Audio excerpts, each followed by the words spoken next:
Presentamos 24 tarde.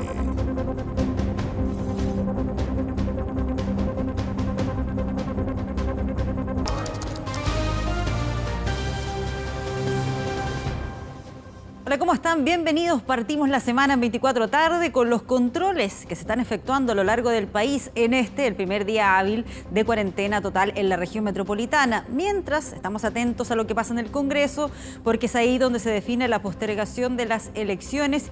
Y en el Palacio de la Moneda se está a la espera de un nuevo informe del Ministerio de Salud. Vamos a tomar contacto de inmediato con Valentina Reyes. Ahora en este punto debido a que él se encuentra en una comisión en el Congreso. Con respecto a la situación de nuestro país en los últimos días, hemos visto una variación con un aumento de un 11% en los últimos 7 días y un aumento de un 33% en los últimos 14 días. Y es por eso que tenemos un porcentaje importante de la población hoy día con medidas tan duras como la cuarentena. También con respecto a la búsqueda activa de casos, un 27% de los casos son asintomáticos, personas que hemos ido a buscar a través de los distintos puntos para encontrar a aquellas personas que pueden estar contagiando. Este fin de semana tuvimos una situación distinta. Más de 16 millones de personas estuvieron en cuarentena. Eso significó que las personas no pudieron salir y no pudieron tampoco tener el permiso individual. En relación a este tema, durante las últimas semanas hemos venido trabajando junto a la subsecretaria Katy Martorell un fortalecimiento de las fiscalizaciones junto a Carabineros, Policía de Investigaciones y las Fuerzas Armadas. Y en relación al fin de semana se hicieron más de 370.000 fiscalizaciones a lo largo de todo el país, con más de 2.000 sumarios sanitarios por incumplimiento de las normativas sanitarias. Sin embargo, tuvimos una buena noticia. Normalmente los fines de semana se piden alrededor de 4 millones de permisos individuales y este fin de semana, entre el sábado y domingo, se pidieron 127.000 permisos sanitarios, permisos individuales. Eso significó una disminución importante de la movilidad. Es decir, cuando vemos la movilidad disminuyó en un 72%. Medidas duras, medidas estrictas, pero que significan que de esa manera vamos a poder ir disminuyendo el número de casos en nuestro país. En relación a la vacunación, llevamos 6.434.467 personas vacunadas, de las cuales más de 60 años tienen 2.887.397 personas más de 60 años.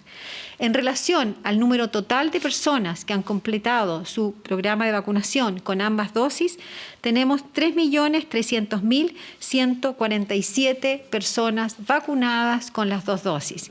Quiero hacer un llamado a todas las personas y también a todas las autoridades locales, la importancia de respetar el calendario de vacunación. Es importante que las personas respeten el calendario de vacunación en función de las edades que tenemos que ir poniendo, porque sabemos que las personas que tienen más riesgo de enfermar son aquellas personas de mayor edad.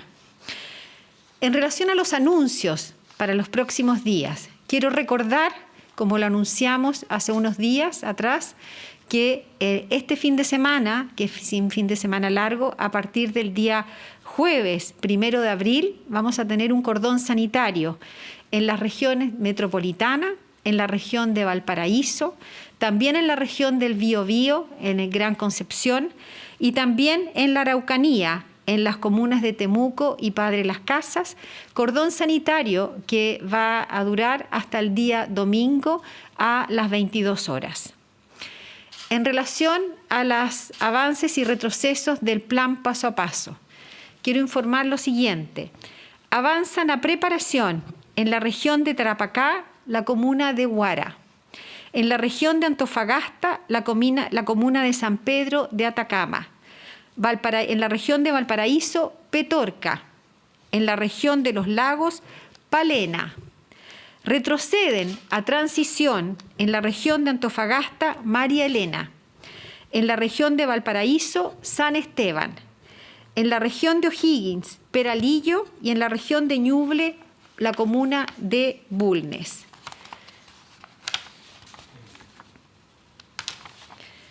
Retroceden a preparación en la región de Aysén, la comuna de Huaytecas.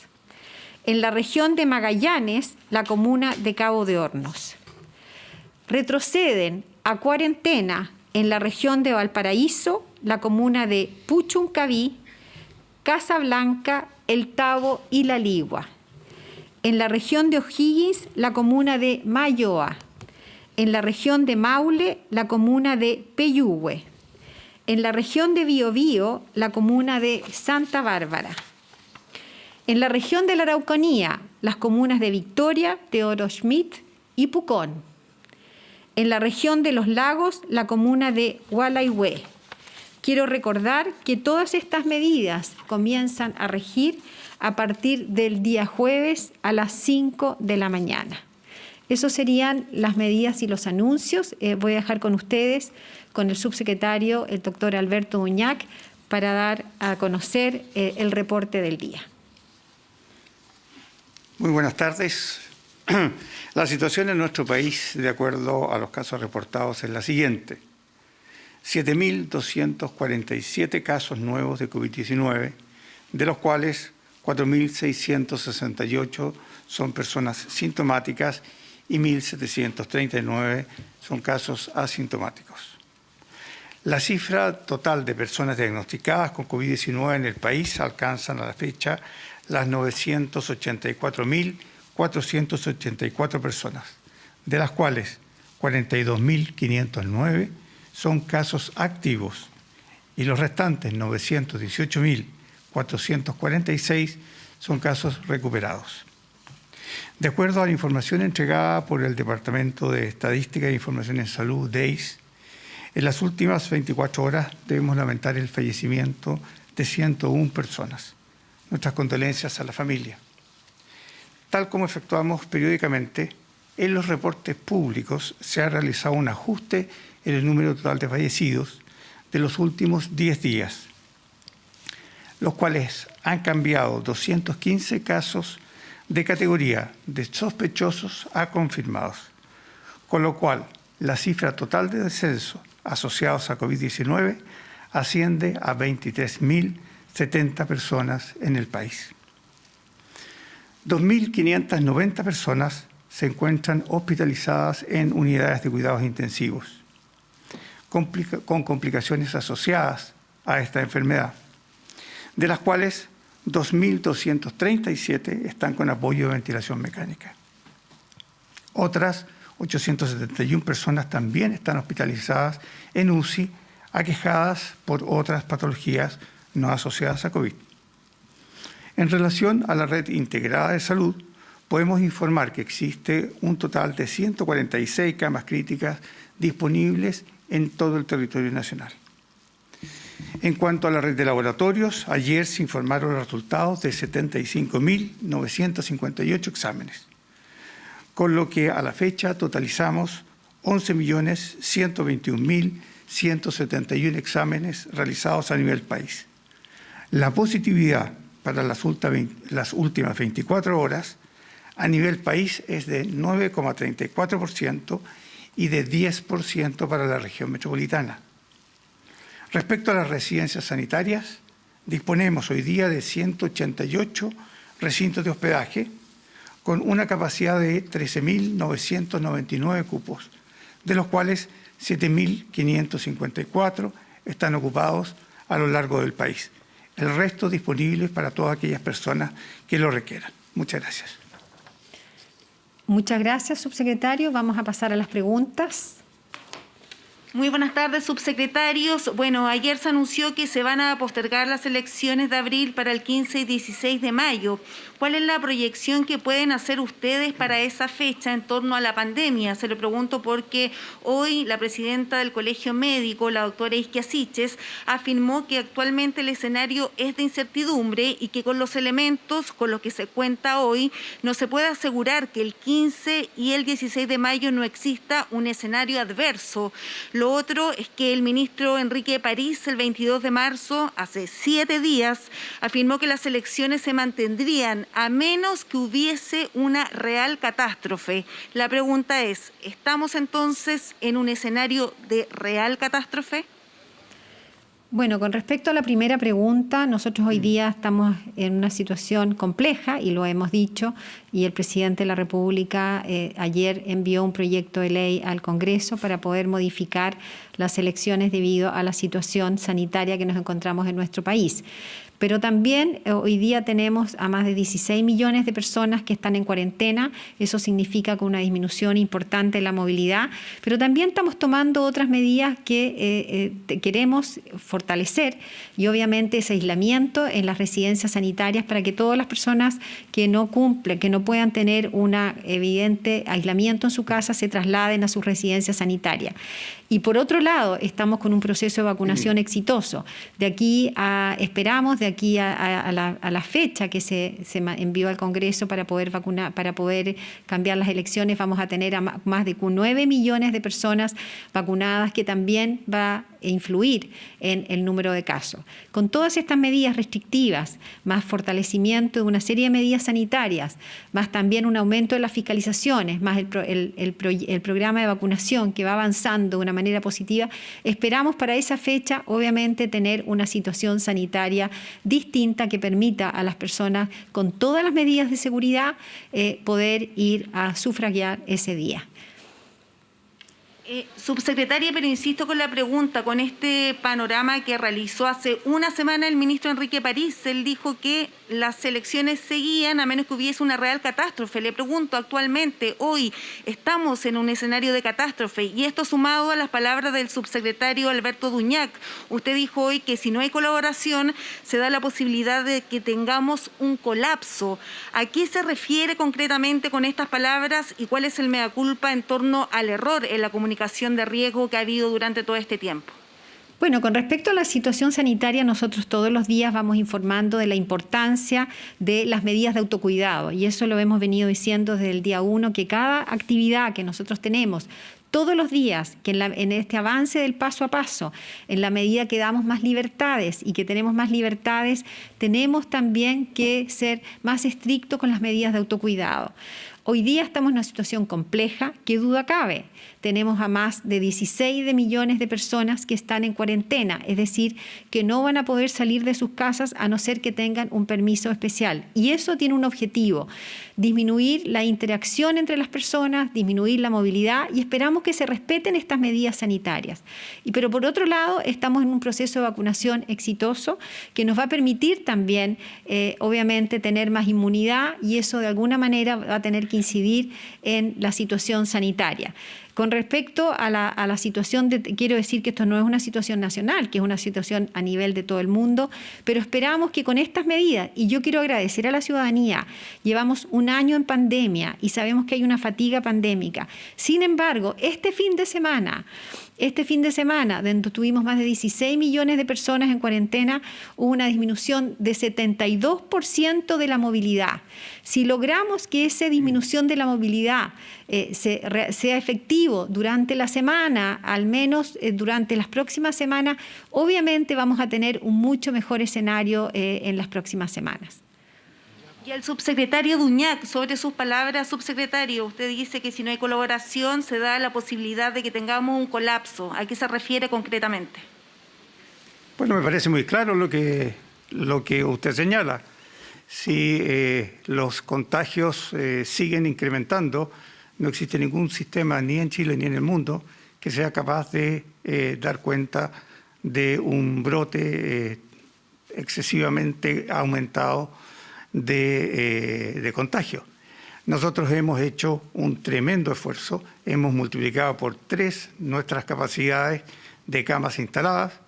Todo nuestro personal ha estado trabajando en forma incansable durante todo este tiempo, y seguimos haciéndolo todos estos fines de semana, pero para que este sistema sea capaz de soportar esta tremenda demanda, necesitamos la colaboración de las personas.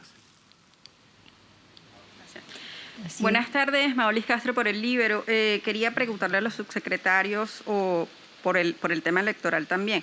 Hoy un columnista de La Tercera, Carlos Correa, plantea que la historia será dura con quienes contribuyan a convertir la democracia en un asunto secundario. Y él expone el caso de Perú.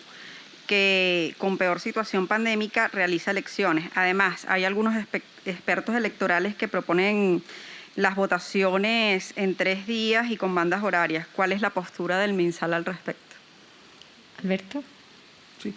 Bueno, nosotros como gobierno y particularmente nosotros como Ministerio de Salud ponemos antes que nada en primer lugar la salud de las personas y por tanto en este escenario que estamos viviendo, de acuerdo a los antecedentes que tenemos, evidentemente que nos parecía que no era lo más conveniente iniciar un proceso eleccionario en estas condiciones. Era nuestro sentir y también en el sentir de toda la ciudadanía. Ahora, nosotros justamente también, respetando este apego a la democracia, es que pensamos también que en estas circunstancias era altamente probable que los resultados de las elecciones resultaran poco representativos porque había muchos grupos que se iban a marginar por temor o por las dificultades que teníamos. De modo tal que buscar unas mejores circunstancias para realizar estas elecciones respondía justamente a esos 2 intereses.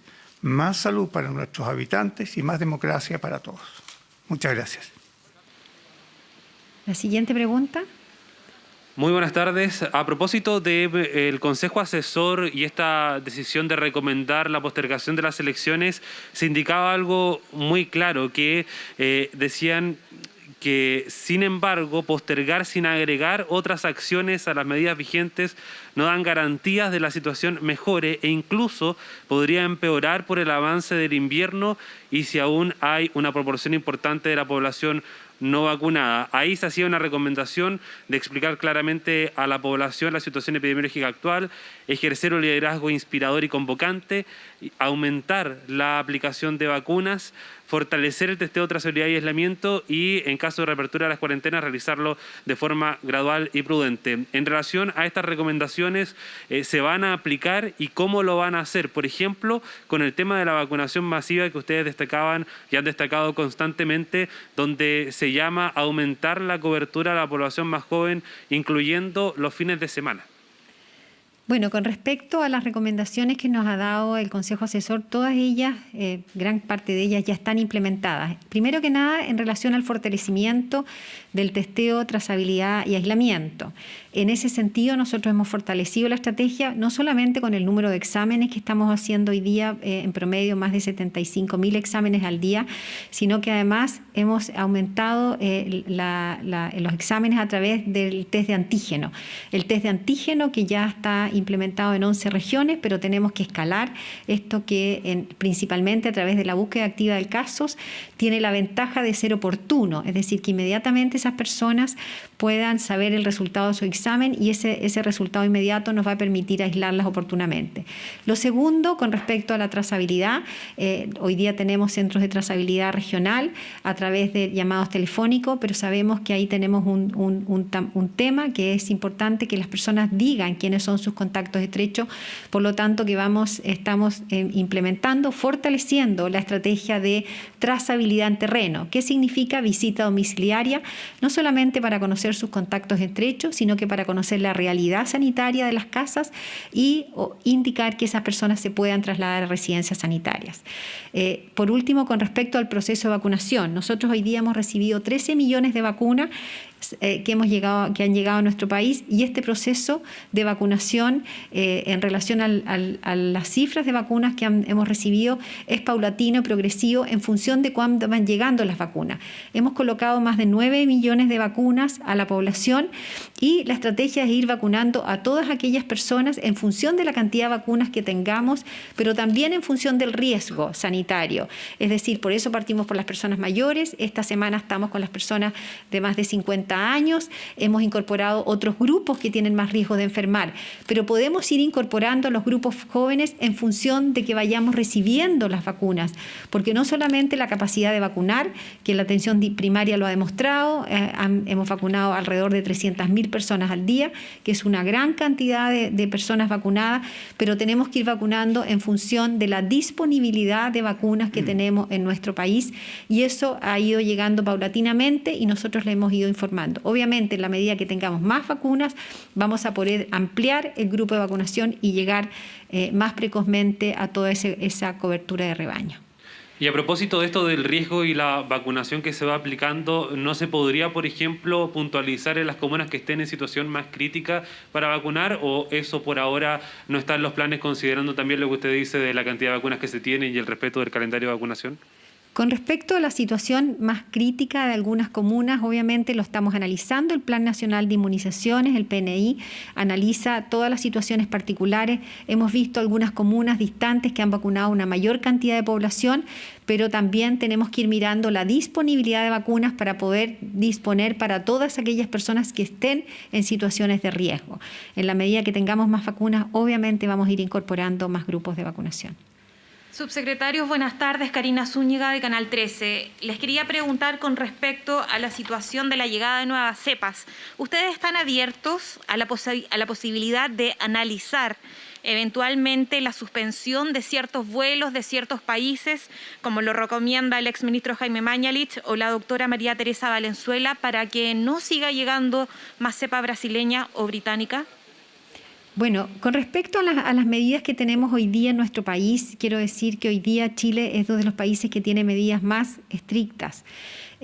Hace varias semanas nosotros ya anunciamos todas las medidas que tenemos. Hoy día las personas que vienen de todos los países tienen que venir con una PCR negativa, tienen que además llegar a Chile y hacer una cuarentena de 10 días y 5 días de la cuarentena tiene que ser un hotel sanitario, hacerse una PCR, si sale positiva esa PCR es secuenciada. En relación a prohibir los vuelos, quiero decir que más de un 85 personas que las regresan a nuestro país son chilenos. La mayoría de ellos ha regresado o ha viajado por situaciones particulares, personales, no necesariamente situaciones que son de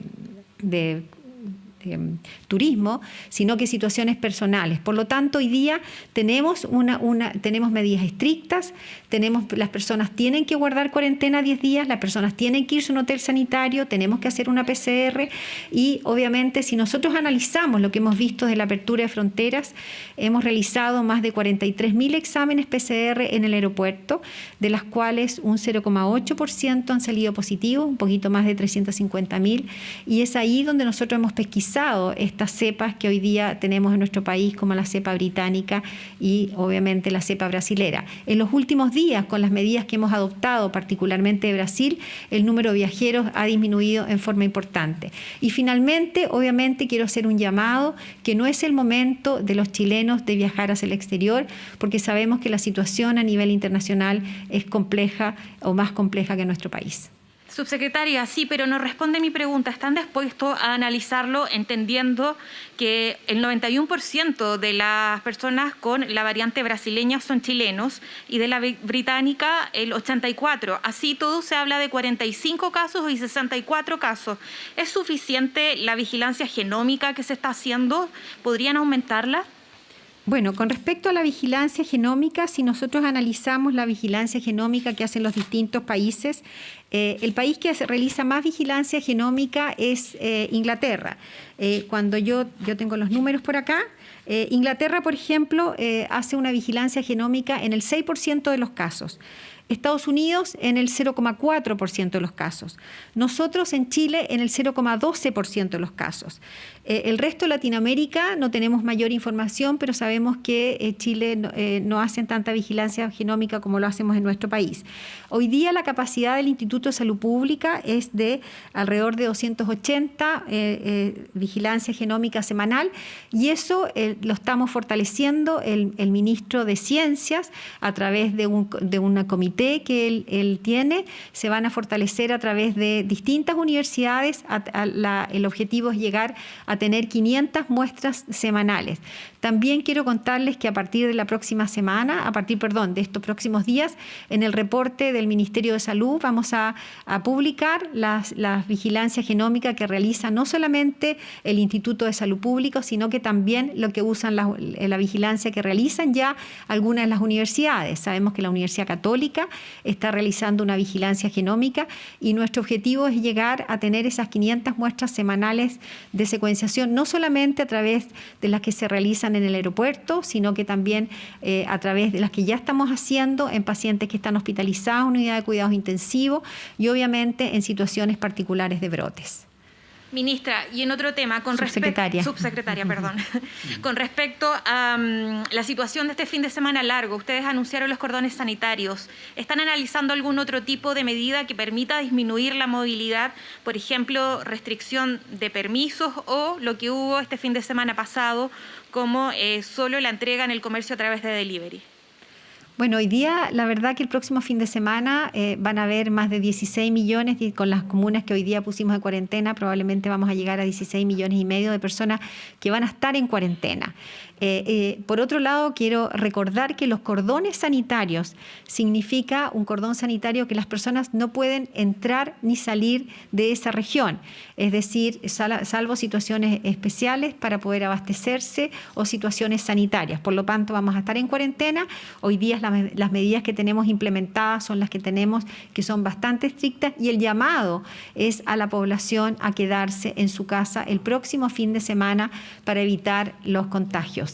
Esperamos que tener una disminución de la movilidad como la tuvimos este fin de semana, que fue la verdad que muy positivo, porque las personas cumplieron la normativa sanitaria.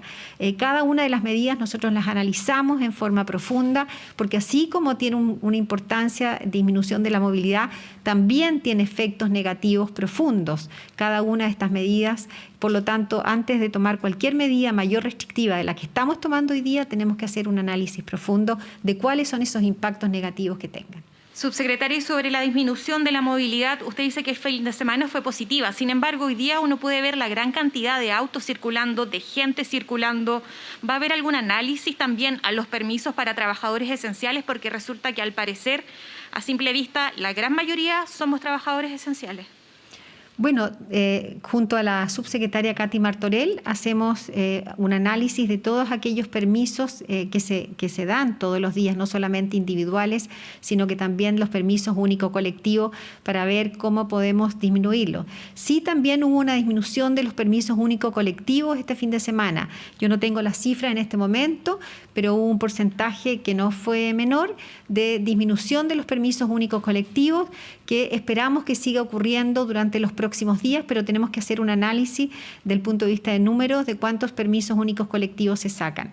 Ahí sí estamos fiscalizando que las personas que están trabajando en comunas en cuarentena cuenten con su permiso único colectivo, cuenten con su contrato de trabajo, y también cuenten que sean personas que la función, no solamente la empresa, sino que la función que se ejerce sea esencial. Y obviamente esto, como lo hemos dicho, estamos fortaleciendo la fiscalización para asegurar que las personas que están saliendo a trabajar de verdad lo hagan, porque es una función esencial. Bueno, muchas gracias y cuídense mucho. Bien, termina así un nuevo balance del Ministerio de Salud. El ministro Enrique París ya lo había adelantado. 7.245 casos nuevos son los que se reportan en este día lunes. Hay 42.509 casos activos en este momento. Lamentablemente, 101 personas fallecidas, más de 23.000 fallecidos a nivel nacional con PCR confirmado. Y la UCI, la hospitalización, vive momentos críticos con 2.590 personas internadas y 2.237 de ellas conectadas a ventilación mecánica. De hecho, el subsecretario Alberto Duñac lo reconoce en una entrevista publicada esta tarde en un medio de comunicación. Esta ola es peor a la primera ola de junio-julio en cuanto a los pacientes internados en la UCI y a las personas conectadas a ventilación mecánica. En julio había 1.900 pacientes en la UCI el día 9 de julio y 1.600 conectadas a ventilación mecánica. Ustedes ya ven los números de hoy que superan a las 2.500 personas, 2.590 personas en la UCI en este momento, en una situación bastante crítica de la pandemia. Hay nuevas comunas que pasan a cuarentena en la región de Valparaíso, en la región de la Araucanía, y recordar que este fin de semana, que es un fin de semana largo por Semana Santa, habrá cordones sanitarios en la región metropolitana, Valparaíso, en la Araucanía, en Temuco, Padre Las Casas y también en la región del Biobío, en el Gran Concepción, para controlar la movilidad. Se redujo la movilidad el fin de semana, pero hay que recordar que no estaban disponibles los permisos de desplazamiento individual, una medida que las autoridades determinaron que solo estuviera vigente el 27 y 28 de marzo. El contexto sanitario que se da luego de la discusión que se va a estar dando ahí en el Congreso para determinar si se postergan o no las elecciones luego del anuncio del presidente. Muchas gracias, Valentina, por este reporte. Buenas tardes. De nada, buenas tardes. Vamos a cambiar de tema. Un niño de 5 años falleció tras caer esta mañana desde el piso 17 de un edificio en Estación Central. Fabián Collado nos cuenta más sobre esta lamentable información. Fabián.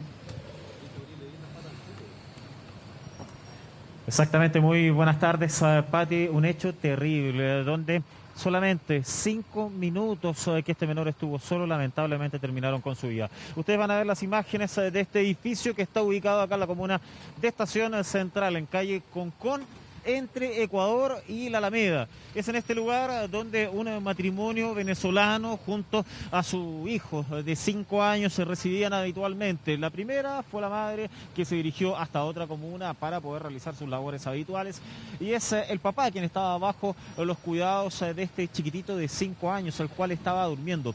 Justamente lo llaman desde la conserjería, tenía que entregar unos productos de un impedimento que tiene justamente, y es en ese contexto que lo deja solo 5 minutos. Lamentablemente, cuando estaba en conserjería, escucha algunos ruidos de desesperación por parte de los vecinos, y pueden chequear de que este menor había caído desde el departamento, el piso 17, al vacío. Inmediatamente los equipos de emergencia llegaron hasta este lugar con el fin de poder prestar los primeros auxilios, pero pese a los esfuerzos médicos, lamentablemente no se pudo hacer mucho, ya que se encontraba sin vida en este lugar. Por lo mismo es que el Ministerio Público determinó que fuera la Brigada de Homicidios quien está realizando diversos trabajos, diversos peritajes, con el fin de poder ver eventuales responsabilidades. Acá lo claro y lo evidente es que el menor estuvo 5 minutos solo, y además de eso que el departamento, la ventana, no tenía protección, lamentablemente. Vamos a revisar las declaraciones por parte de los vecinos de este edificio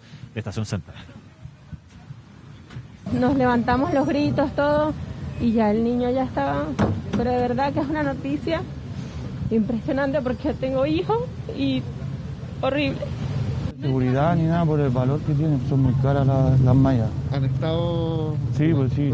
Yo que tengo niños, por ejemplo, también he cotizado, pero como todavía no pongo las mallas. Yo iba saliendo de mi edificio cuando me dicen a chica, y se lanzó un niño. Casualidad, iba al médico y pasé, y fue que lo único que sabemos. También como comunidad y como amigo, porque es compañero de trabajo y recién estaba yo cerca por acá y vine al tiro para ver cómo estaba. Pero es lamentablemente y triste la situación que pasó.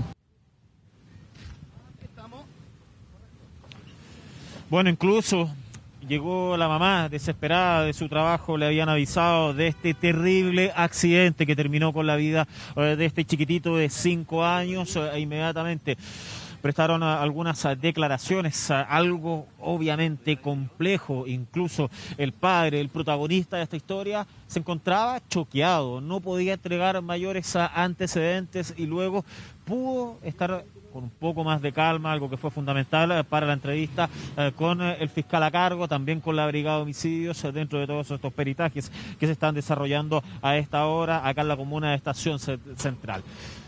¿Para dónde va la investigación? La Brigada de Homicidios va a analizar todo esto, y es el fiscal el que podría eventualmente ver si es que hay alguna negligencia por parte del padre. Eso no se ha descartado, pero es una decisión que tiene que tomar el persecutor en torno a esta terrible muerte. Revisemos las declaraciones por parte del fiscal y también por parte de Carabineros.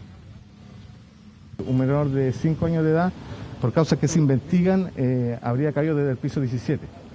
Al momento de los hechos, por lo que los antecedentes que se han podido recopilar, se encontraba solo en el domicilio. En el momento de llegar personal, el padre del menor se encontraba en el lugar, pero está totalmente en estado de shock. Así que más antecedentes no tenemos hasta el momento.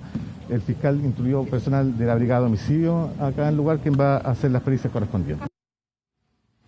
la Brigada de Homicidio y de personal experto del Laboratorio de Criminalística de la Policía de Investigaciones para que realicen en el lugar las pericias correspondientes y determinar si este departamento contaba con las medidas de seguridad idóneas para dejar a un menor de esa edad solo, determinar en el curso de la investigación las eventuales responsabilidades por el incumplimiento de la posición de garante que tienen los padres respecto a un menor de edad, pero eso ya van a ser diligencias que se van a realizar una vez que llegue este personal de investigaciones. Por lo mismo, no he hecho ingreso aún al departamento. Determinación entonces que va a tener que tomar la Fiscalía, el Ministerio Público respecto a esta situación donde los padres están muy choqueados con algo terrible que acaba de acontecer acá en este edificio, que no tiene más de 3 meses en la comuna de Estación Central. Son departamentos nuevos donde solamente ocurrió este transcurso de tiempo, 3 meses, para que esta tragedia suscitara en este sector. De hecho, se han inhabilitado el ingreso a los estacionamientos porque ahí es donde justamente, que ustedes están viendo en pantalla, se están realizando estos peritajes a la espera del servicio médico legal que llegue hasta este lugar con el fin de poder retirar los restos de este niñito de 5 años que lamentablemente falleció. Vamos a revisar otros hechos de la jornada. Nos trasladamos a la comuna de Maipú. Presten atención a estas imágenes de cámaras de seguridad. Ahí ustedes pueden ver cómo una mujer estaba llegando hasta su casa en la Villa Los Héroes y delincuentes que estaban deambulando, estaban tratando de ver, entre comillas, a su presa fácil. Es donde interceptaron a esta persona. Ustedes pueden ver un líquido que está rociando ahí en las cámaras de televigilancia. Eso es un gas pimienta. Tenía como método de autodefensa ante cualquier atraco, ante cualquier asalto. Lamentablemente, en este caso no sirvió de mucho. ¿En qué sentido? Los delincuentes de igual manera lograron su cometido, de igual manera la dejaron a un lado y se apoderaron de este vehículo, como ustedes están viendo en pantalla, para posteriormente darse a la fuga. Se escucha en el ambiente de las cámaras de seguridad cómo ella pedía auxilio, pedía ayuda, ya que fue amedrentada por estos delincuentes, por estos antisociales. De hecho, fue contenida por los vecinos y posteriormente es cuando se realiza la denuncia ante Carabineros, que les comentaron que este vehículo fue encontrado en la comuna de Cerrillos sin mayores inconvenientes, pero de los delincuentes no se sabe absolutamente nada. Nuevamente en la comuna de Maipú, que se han repetido hechos de violencia como portonazos, encerronas, abordazos, que en otros casos han terminado con consecuencias fatales. Afortunadamente este caso no fue así, por eso toda una investigación que se está realizando de por medio con el fin de poder encontrar a los responsables. Vamos a la comuna de Lo Prado. Presten atención a estas imágenes que vamos a exhibir a continuación. Todo un operativo que se realizó por parte de Carabineros en horas de esta noche, porque un grupo de delincuentes había cometido un violento asalto en contra de 2 conductores en la Copec, que está ubicada ahí en la ruta 68 antes del túnel Lo Prado. Fíjense que esta banda de delincuentes, compuesta en su mayoría por menores de edad, son 10 aproximadamente, llegaron hasta el servicentro anteriormente mencionado, intimidaron a 2 conductores de camionetas, los cuales estaban cargando combustible, siempre en dirección hacia Valparaíso, y es ahí cuando los intimidan de manera muy violenta, los obligan a descender de los vehículos y se van a la fuga. Esta alerta se dio inmediatamente a Carabineros porque los delincuentes arrancaron por la ruta 68 en dirección hacia Santiago. Habrían tomado la Costanera Norte y posteriormente uno de ellos fue visto en la comuna de Lo Prado. Por lo mismo se inició una persecución policial que concluyó en que uno de los miembros de esta banda chocó contra un poste de alumbrado público. La camioneta de color azul es justamente de una de las víctimas que se encontraba en la Copec, ahí camino hacia Valparaíso, hacia la ciudad Jardín. En definitiva, el sujeto que iba a bordo se da a la fuga a pie, se arranca dentro de unos bloques, pero todo este operativo de muchos carabineros, también del helicóptero de la institución uniformada, lograron capturarlo. Y aquí la sorpresa: tenía 15 años, un menor de edad, el cual ya tenía antecedentes por diversos delitos bastante similares como los que ustedes están viendo ahí en las imágenes. Revisemos declaraciones por parte de Carabineros. luego de desplazarse por distintas comunas de la capital, logramos dar con los individuos en el sector de la comuna de Lo Prado, en donde la camioneta sustraída colisiona un poste de alumbrado público, los tipos se dan a la fuga, se inicia una persecución de infantería por parte del personal policial, lográndose la detención de uno de ellos, menor de edad, quien mantiene una detención anterior y que tiene 15 años. No creo que sea por esto que quedan tanto. Bueno, entonces un menor de edad, el cual ya tenía prontuario a su haber, y eso es lo que llama la atención de este tipo de casos, los hechos de violencia que han acontecido durante estos últimos meses del 2021, que la mayoría ha sido protagonizado por menores de edad, por chicos de 15, 16, 17 años, que en su mayoría están formando bandas delictuales, donde ya conocíamos el caso, por ejemplo, donde terminó muerto la semana pasada un menor de 16 años que estaba plenamente vinculado, según la investigación, al caso de la encerrona que terminó con la vida, lamentablemente, de la niña Tamara. Por eso es que la preocupación de las autoridades, ¿qué pasa con los menores de edad que al final están desamparados, y muchos de ellos lamentablemente terminan en hechos delictivos como el que ustedes están viendo en pantalla? Vamos a revisar otros hechos de la jornada. Nos trasladamos a la comuna de Quilicura. Ustedes ya sabían respecto a esta situación, les estuvimos comentando en voz de nuestro compañero Carlos Godoy en 24 AM respecto a este atraco que terminó con un chofer secuestrado y disparos incluso. Es un grupo de antisociales que cerca de las 7:30 de la mañana llegó hasta la carretera de la autopista Américo Vespucio Norte, siempre en dirección hacia el poniente. Realizaron una encerrona. Estos delincuentes con armas de fuego comenzaron a perpetrar disparos en contra de uno de los camiones que estaban involucrados, al menos dos estaban en ese lugar.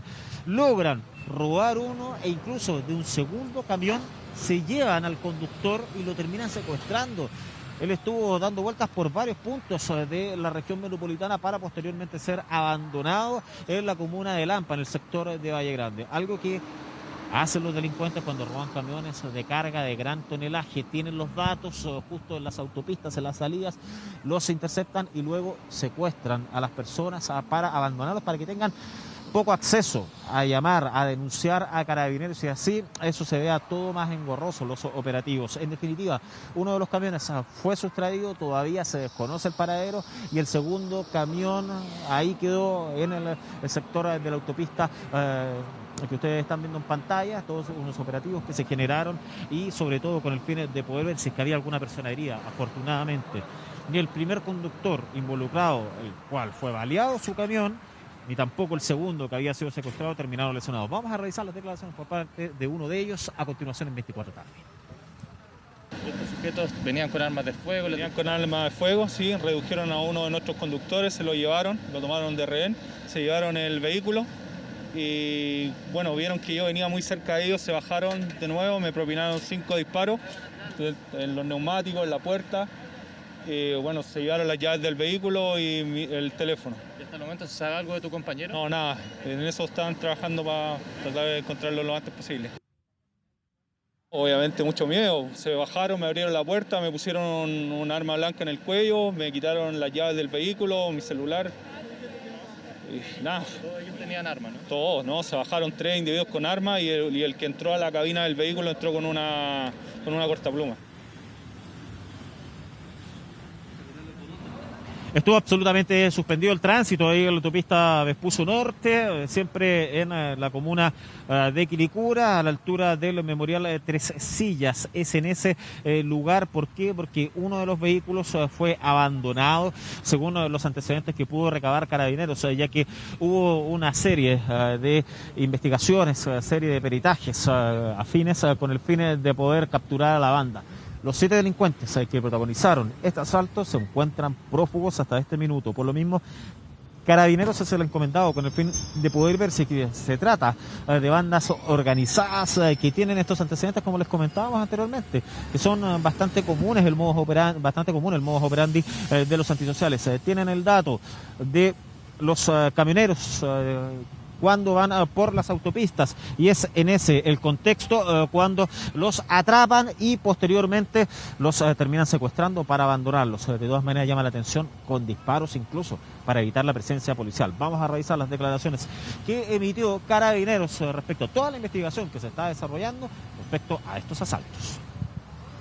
El día de hoy, aproximadamente a las 7 de la mañana, acá en el sector de Quilicura, específicamente en la carretera Américo Vespucio en dirección poniente, ocurrió un robo con intimidación, el cual fue perpetrado por un grupo de individuos que se movilizaban en 2 vehículos, y a través del método Encerrona sustrajeron un camión cargado con carne, el cual salía desde la empresa de cerrar con esto. Cierro con esto. Sácanos. Bueno, entonces, peritajes que en la comuna de Pudahuel, en la comuna de Quilicura, duraron hasta horas de esta mañana con el fin de poder encontrar una prueba que puede identificar a los delincuentes. Cerramos nuestro despacho, Pati, acá en la comuna de Estación Central, para la gente que se viene incorporando a las pantallas de 24 tarde, este fatal, terrible accidente que terminó con la vida de un pequeñito de solo 5 años en la calle Concón al llegar a la avenida Ecuador. Su padre, que estaba bajo los cuidados, bajó 5 minutos para poder entregar algunos productos que comercializaba, y es en ese contexto que el menor despertó en su casa y lamentablemente se precipitó desde el piso 17 y pese a los esfuerzos médicos perdió la vida. Todo un antecedente que se está manejando por parte de la Brigada de Homicidios y de la Fiscalía con el fin de poder ver los pasos a seguir en esta terrible muerte, terrible accidente que involucró a un pequeñito de solo 5 años. Sí, terrible esa información, Fabián. Muchas gracias por este despacho. Buenas tardes. Bueno, y vamos a cambiar de tema, vamos a las medidas que se han tomado en torno a la pandemia. La movilidad en la región metropolitana se redujo solo un 14% en comparación al lunes pasado, pese a que las 52 comunas están en cuarentena desde este sábado. Las autoridades están pidiendo reducir los desplazamientos, pero Dani Linares tiene más información sobre este balance que se está haciendo. Dani. Claro que sí, una movilidad que va reduciendo, pero quizás no de acuerdo a lo que esperaban las autoridades, que en comparativa a lo que pasó el fin de semana, sin el comercio funcionando, con los permisos suspendidos, los permisos generales, hubo una reducción del 70%, algo bastante considerable en comparativa a lo que ocurre hoy, que solamente baja en un 22% en comparación al lunes pasado, una diferencia de un 10% de reducción de lunes a lunes, lo que ha ido avanzando esta medida con ya toda la región metropolitana en cuarentena, es decir, las personas que están circulando hoy por la ciudad o bien tienen un permiso colectivo para trabajar, para las que emiten las empresas a sus trabajadores, o bien cuentan con un permiso de desplazamiento general para poder realizar algún trámite. Sin embargo, se vio bastante movimiento en la hora punta de la mañana, sobre todo entre las 6 y las 10 de la mañana, donde se hizo este balance por parte de la autoridad de transporte respecto a cómo ha ido avanzando este control de reducir la movilidad, que no significa reducir la oferta disponible en el transporte público. El sistema red, también metro y también tren central están operando a los flujos normales de día de semana. Ahí también se ha ido reflejando una baja en los pasajeros. Es lo que ha ido bajando más rápido el transporte público. Sin embargo, los vehículos particulares es lo que ha demorado más que esta reducción de movilidad finalmente se note en las calles una vez iniciada la cuarentena total aquí en la región metropolitana. Vamos a revisar de inmediato algunas declaraciones que hemos recogido durante esta mañana de automovilistas precisamente sobre el control que hay en las calles, si evidencian alguna reducción en la cantidad de personas que se están desplazando. Con la situación que estamos en la pandemia, demasiada gente. Yo en la mañana salí a las 7:30 por Panamericana y era un día normal. No entiendo cuántas empresas están con condiciones de estar funcionando. Debe haber una preocupación ahí. Es cosa que vean cómo está la Alameda. Pero anda el sector industrial, está lleno. Hay demasiada gente en la calle. A pesar de que ya es como el tercer día de cuarentena, veo que hay mucha gente en la calle. No, igual hay fiscalización, encuentro yo, pero es una locura en realidad esto, porque yo me vine a hacer el PCR, no me lo pude hacer. Tengo que volver a pedir otro permiso para poder volver a hacérmelo en otro lado y ya se acabaron los permisos de la semana. No, igual se ve harto, veníamos del centro y se veía harto.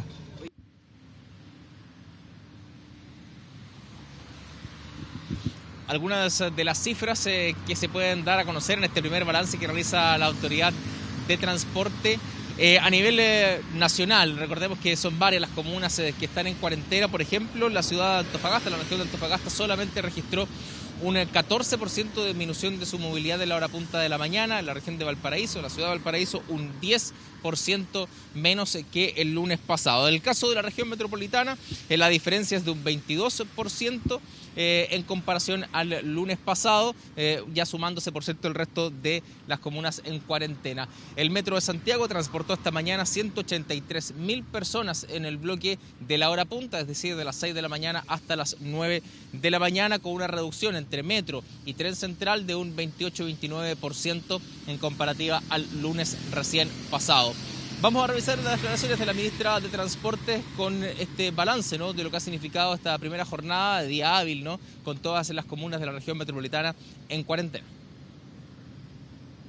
Cuando miramos los tráficos, los registros indican que hubo una reducción de 10% respecto a la semana anterior, pero se nota una baja muy importante respecto al inicio del mes, del orden de 26%, y más de 40% respecto al año pasado.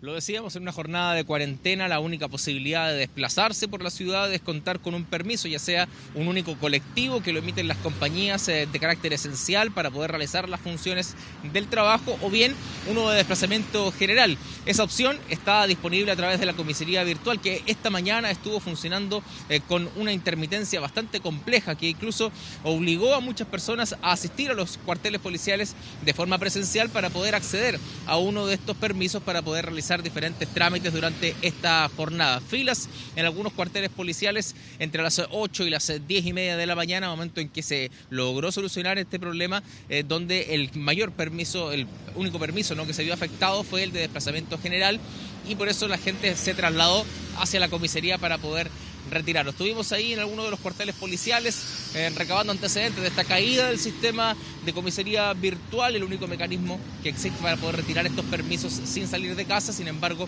estaba esta dificultad técnica que posteriormente fue solucionada. Vamos a revisar esas declaraciones de las personas y, por cierto, también de Carabineros, que explica cuál fue la dificultad que tuvo la plataforma de comisaría virtual. La página está caída desde las 9 de la mañana aproximado, entonces no podía hacer nada, pues no te dejan entrar, estás arriesgando que te pare Carabineros, te saque una multa, complicada la cosa. Está en las 8, eso está caído de las 8:30 de la mañana, y está muy lenta la transacción, está muy lenta de sacar los permisos. Ahora se ha movido rápido, de que llegaron ustedes, se están moviendo las filas más rápidas.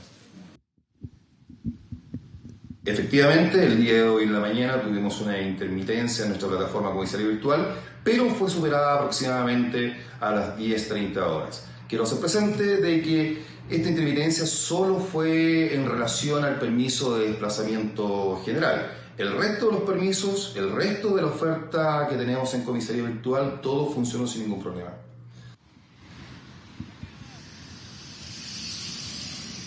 A esta hora ya funciona de forma normal la comisaría virtual para emitir estos permisos de desplazamiento general, que tienen un máximo de duración de 2 horas para realizar cualquier tipo de trámite, así que pueden realizar aquello por internet sin la necesidad de ir a desplazarse a un cuartel policial. Y veremos qué ocurre, Pati, con esta evolución de la movilidad, si finalmente hay una reducción, sobre todo en lo que significa el transporte privado, porque es ahí donde se ven mayor cantidad de vehículos. Lo que tiene que ver con transporte público ha ido cayendo progresivamente de acuerdo a las normativas que establece la autoridad sanitaria. La cantidad de validaciones, la cantidad de personas en los buses ha ido a la baja. Sin embargo, en vehículos particulares pareciera que no es tan rápida la cosa. Claro, es lo que más se veía hoy día, estos autos particulares, incluso congestión en algunos puntos de la capital. Vamos a ver qué es lo que pasa. Muchas gracias, Dani. Buenas tardes. Bueno, internado en la clínica continúa nuestro compañero Esteban Sánchez tras este ataque sufrido en Tirúa junto a Iván Núñez. Tenemos más detalles sobre lo que está ocurriendo con su estado de salud y también con la investigación que se está desarrollando junto a Felipe Jara. Felipe. Hola, ¿cómo están? Muy buenas tardes. Claro, nosotros seguimos acá en el Hospital Clínico del Sur de Concepción, atentos a la evolución del estado de salud de nuestro compañero, bien tú lo decías, Esteban Sánchez, quien este fin de semana, el sábado, eso de las 21 horas, fue víctima de un ataque junto a también nuestro compañero Iván Núñez en la comuna de Tirúa, mientras se encontraban realizando un trabajo periodístico en la zona. Esteban fue precisamente quien resultó con los daños más graves. Él recibió impactos de perdigones en su cuerpo, pero particularmente en el rostro, que le provocaron un estallido ocular y que es precisamente la lesión de mayor gravedad y la que lo tiene en este momento aún internado en el Hospital Clínico del Sur. En este momento nosotros nos encontramos acá a la espera de que en los próximos minutos el intendente de la región del Biobío junto al médico tratante realizan un balance. De hecho, la primera autoridad regional llegó hace pocos minutos hasta acá, hasta este recinto de salud, y tras una reunión ellos próximamente deberían entregar un reporte con un nuevo balance respecto del estado de salud de Esteban, y quien es precisamente que se encuentra acá en este lugar. Fue un ataque armado, recordemos, el que sufrieron nuestros compañeros de trabajo. Él estuvo primero internado, fue trasladado hasta el hospital de Cañete, luego al de Curanilahue, y después de la comuna de Curanilahue fue derivado hasta acá al Hospital Clínico del Sur. En este momento se está evaluando su traslado hacia la región metropolitana. Se le han practicado exámenes durante la mañana del día de hoy, los que serán fundamentales para determinar si es que es precisamente durante la jornada del día de hoy o mañana que se va a concretar este traslado hasta la región metropolitana. Al menos desde la evaluación que se hace acá en el Hospital Clínico del Sur hay una evaluación positiva y que daría un visto bueno entonces para poder concretar este traslado ya en las próximas horas para llevar a Esteban hacia la región metropolitana. Hay que determinar también si este traslado va a ser vía aérea o vía terrestre para que él pueda ya continuar su recuperación en la región metropolitana, donde él reside junto a su familia. Fue precisamente su familia la que llegó el día de hoy, su esposa, sus hijos también llegaron durante la mañana del día de hoy hasta el Hospital Clínico del Sur. Brevemente pudimos hablar con su esposa Cristina, quien agradeció las muestras de apoyo de la ciudadanía, también el apoyo que de inmediato entregó nuestro canal, quien, recordemos, ha comprometido un apoyo vitalicio para Esteban, quien sigue su recuperación. Él también ha hecho llegar sus agradecimientos por todo el apoyo y particularmente para el trabajo que, de acuerdo a su opinión, fue fundamental el trabajo que se realizó tanto en el hospital de Cañete como en el hospital de Curanilahue para que no fueran de mayor gravedad las lesiones y poder realizar un trabajo durante los primeros minutos y las primeras horas para posteriormente derivarlo acá, en donde está realizando ya sus primeras fases de recuperación. Se los decíamos, durante la mañana llegó su familia hasta este lugar. Los quiero invitar a que pasemos a escuchar precisamente lo que pudimos hablar con su esposa. Sí, yo lo único que quiero hacer es agradecer la muestra de cariño. Esteban la ha hecho súper bien. Yo le he leído todos los mensajes que a él le han enviado, que me han enviado a mí. Quiero agradecer también al canal, porque del minuto 1 ellos se pusieron a mi disposición, en todo, nos han apoyado en todo. Y Esteban está recuperándose, lento, pero se va a recuperar. Mira, los mensajes a él le han hecho muy bien. Su ánimo subió harto después de todos los mensajes.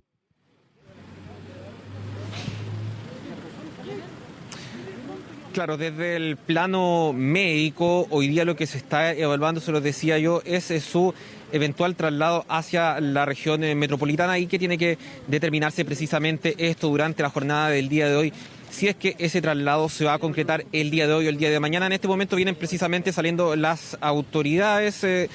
Los quiero invitar a que pasemos a escuchar justamente las declaraciones del intendente Patricio Kuhn, que justamente se encuentra con el médico tratante y que en los próximos minutos, entonces próximos segundos, ya van a realizar este balance con los detalles precisamente del estado de salud en este momento de nuestro compañero Esteban Sánchez. Vamos a esperar algunos segundos a los colegas de los medios de comunicación precisamente para poder conocer este reporte que van a entregar las autoridades. Intendente, estamos en vivo para Televisión Nacional. Precisamente, cuéntenos detalles, novedades respecto del estado de salud de Esteban Sánchez.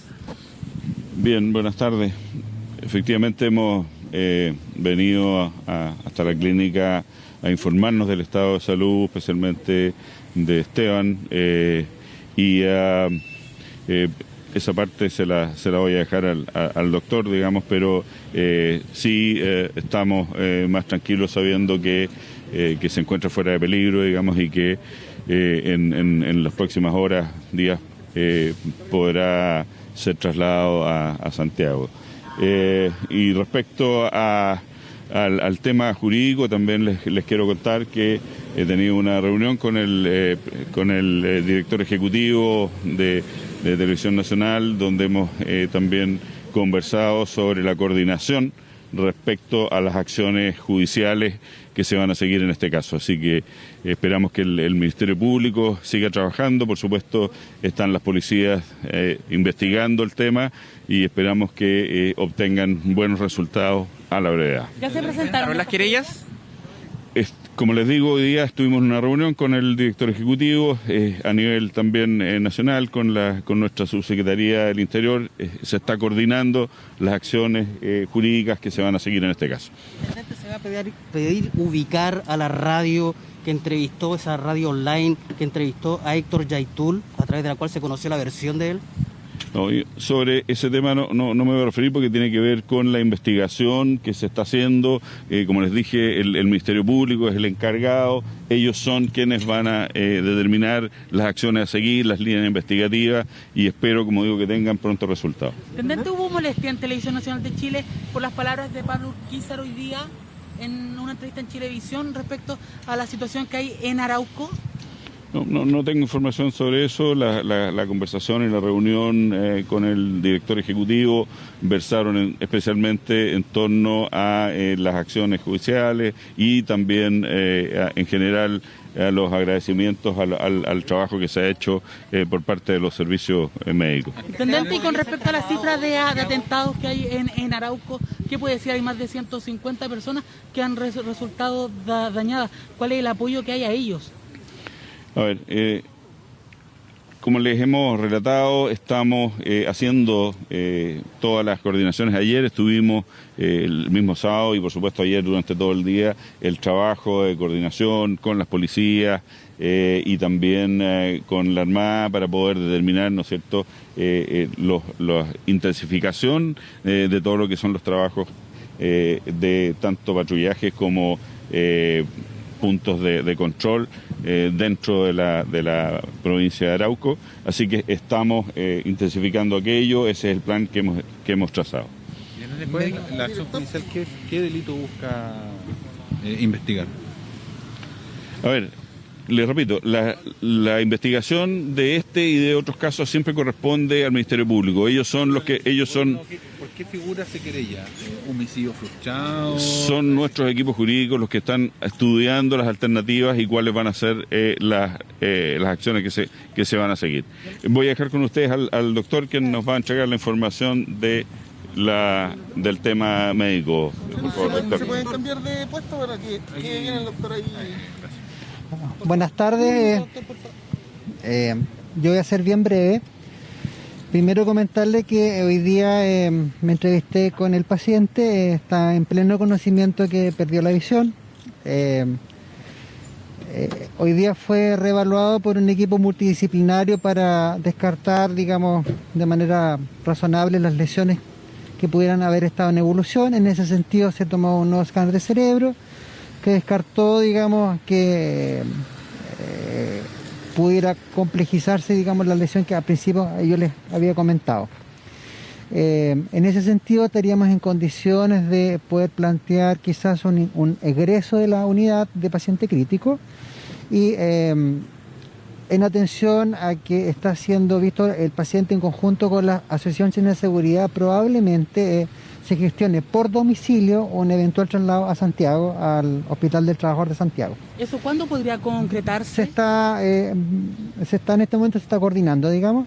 Y lo último que yo les quisiera comentar, que eso me lo pidió él de manera expresa, que quería agradecer todas las muestras de cariño de sus colegas, digamos, como también del personal de salud que estuvo involucrado en la atención desde el hospital de Cunilahue, de Cañete, hasta que finalmente llegó acá.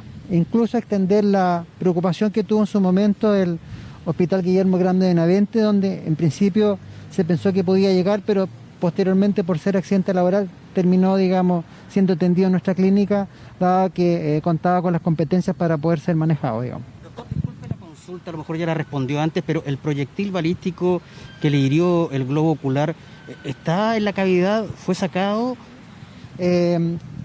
Al momento de ingreso a la unidad no hubo evidencia de ni de bala, ni de proyectil, ni de perdigón que pudiera haber estado alojado tanto en lo que se estudió imagenológicamente como también en el aseo quirúrgico exhaustivo que se hizo el día de ayer en la mañana, digamos.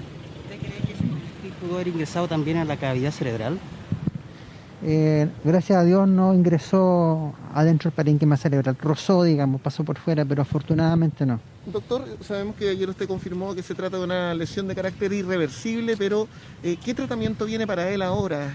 O sea, irreversible porque la vista la perdió, o sea, la visión de ese ojo no la va a recuperar, digamos. O sea, lo que hay que hacer posteriormente es todo el tema de reconstrucción con fines estéticos, digamos.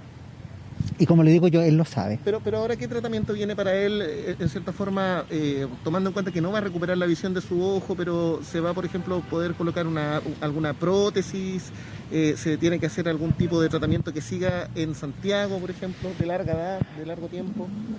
Hay una recuperación a corto plazo que dice relación con todo el postoperatorio inmediato que tiene cualquier tipo de cirugía, digamos. Una vez que eso ocurra, digamos, va a haber que colocarle una prótesis definitiva al globo ocular, digamos. Perfecto.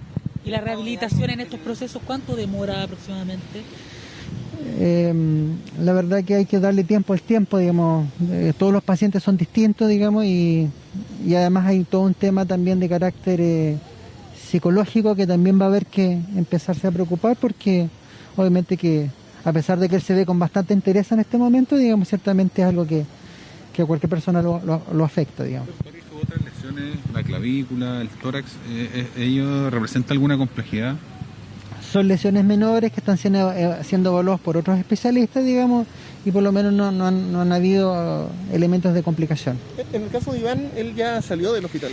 Sí, efectivamente, él ayer se retiró de la clínica. Tanto la Ciencia de Seguridad como también su empleador, TVN, digamos, le dieron todas las facilidades como para que pudiera tener un egreso seguro. Gracias, doctor. ¿Su nombre? Ahí estaban entonces las declaraciones del doctor Enríquez de la UCI del Hospital Clínico del Sur, entonces entregando detalles respecto de la evolución que ha tenido Esteban Sánchez durante las últimas horas. Lo decía, se está evaluando, de hecho, en este momento un posible egreso desde la UCI, en donde él se encuentra en este momento, en este proceso de recuperación que también será de larga data para Esteban, considerando ya el otro tratamiento de nivel estético, que lo decía el médico, tiene que efectuarse una vez que ya se concrete este traslado hacia la región metropolitana, que debería ocurrir durante las próximas horas. Todo esto tras recordemos, ataque armado que sufrió Esteban junto a Iván Núñez cuando se encontraban realizando un trabajo periodístico en la provincia de Arauco. Lo decían las autoridades, están estudiando las acciones legales que se van a presentar en este caso, tanto por parte de Televisión Nacional como también por parte del Ministerio del Interior, para apoyar el trabajo que está realizando el Ministerio Público en el contexto de este ataque. No es el único, sino que el último de una larga lista de ataques que han ocurrido en la provincia de Arauco. Tenemos también declaraciones al respecto. Los quiero invitar a que pasemos a revisarlas. Hay que separar cualquier acto de violencia, cualquier acto terrorista, de cualquier causa social o cualquier reivindicación, en este caso, cierto, que puede ser con respecto a algún pueblo originario. Esa separación tiene que ser clara. No podemos justificar la violencia en virtud de una causa social, étnica, religiosa o política. La violencia es violencia, el terrorismo es terrorismo y no debe ser contaminado por ninguna otra causa. Por lo tanto, rechazar todo lo que ha ocurrido.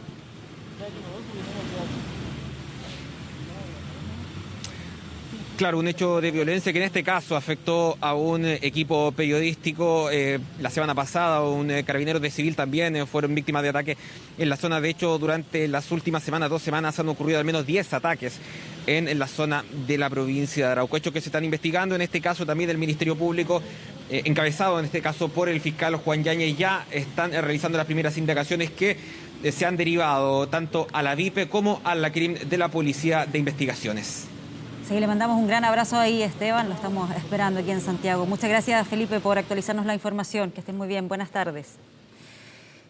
Y cambiamos de tema. 32 personas fueron detenidas por un robo a unas bodegas de electrodomésticos. Todo esto en la comuna de San Bernardo. El botín, especies avaluadas en más de 900 millones de pesos. Daniela González nos cuenta más sobre esto. Daniela.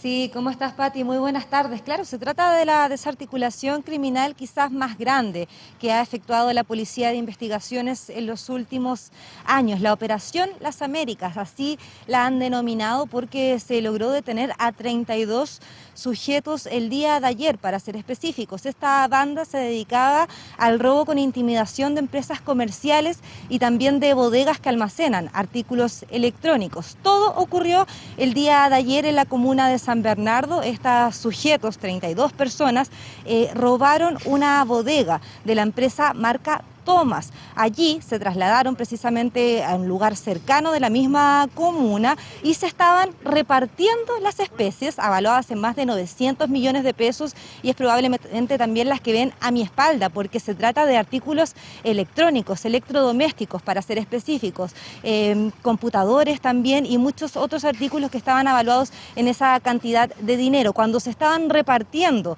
estos sujetos este gran botín, es que fue la Policía de Investigaciones la encargada de desarticularlos. Allí se dieron cuenta que esta banda criminal se llegaba cometiendo delitos hace varios años y que contaban con una cúpula de inteligencia. Tenían 5 líderes que tenían diversos prontuarios policiales, robo con intimidación, incluso algunos de estos sujetos tenían antecedentes por homicidios. Se detuvieron a estas personas y se dieron cuenta también que habían otros sujetos que realizaban precisamente otras labores dentro de esta banda criminal. Algunos, por ejemplo, eran brazos operativos, autores materiales de los robos, transportistas, seguridad para el almacenamiento de estas especies robadas, custodia y distribución de las especies robadas. Estaban ampliamente organizados. De hecho, esta banda criminal tenía tanto prontuario policial y tenía tanto material económico y también patrimonial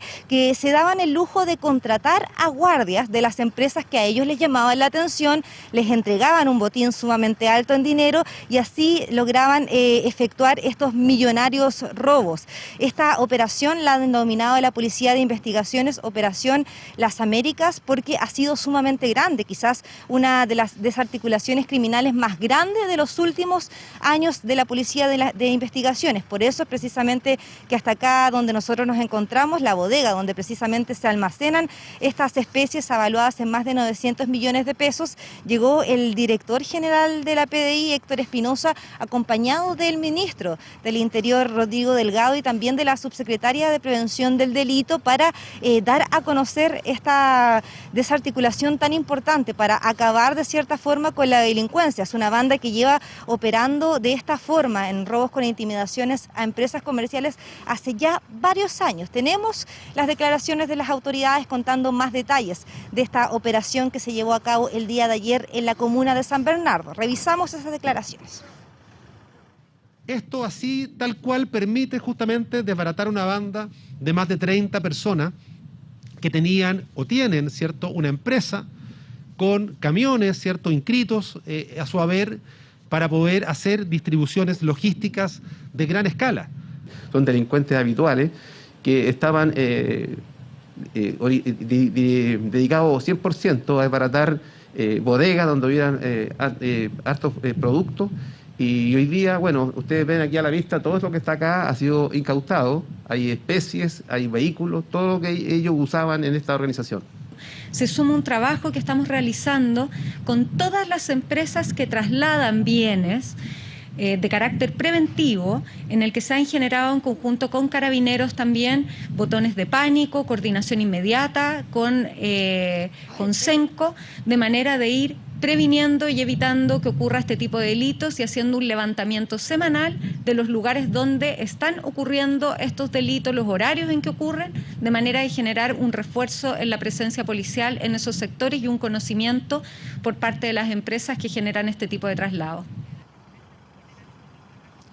Era una banda criminal sumamente organizada, no era el primer delito que cometían, el que precisamente se cometió el día de ayer en la comuna de San Bernardo, donde se robó a esta empresa de la marca Thomas. Habían robado en octubre del año pasado en una perfumería en Estación Central más de 1.000 millones de pesos. También habían efectuado diversos robos a bodegas en la comuna de Quilicura, cada uno de esos robos avaluados en más de 200 millones de pesos. Por eso es una buena noticia, señalaban acá las autoridades, la desarticulación de esta banda. Están todos detenidos, 32 sujetos que tenían amplio prontuario policial, algunos de ellos incluso por homicidio, y se logró precisamente en esta operación Las Américas recuperar más de 900 millones de pesos avaluados y que serán devueltos a la empresa Thomas.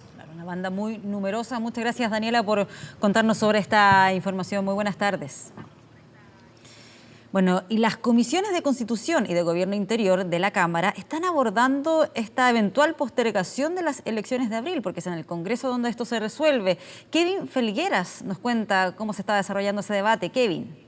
¿Cómo estás, Pati? Hace cuestión de segundos, mientras me presentabas, precisamente terminó esta sesión en conjunto de las comisiones de Gobierno Interior de la Cámara de Diputadas y Diputados y también la Comisión de Constitución de esta misma corporación.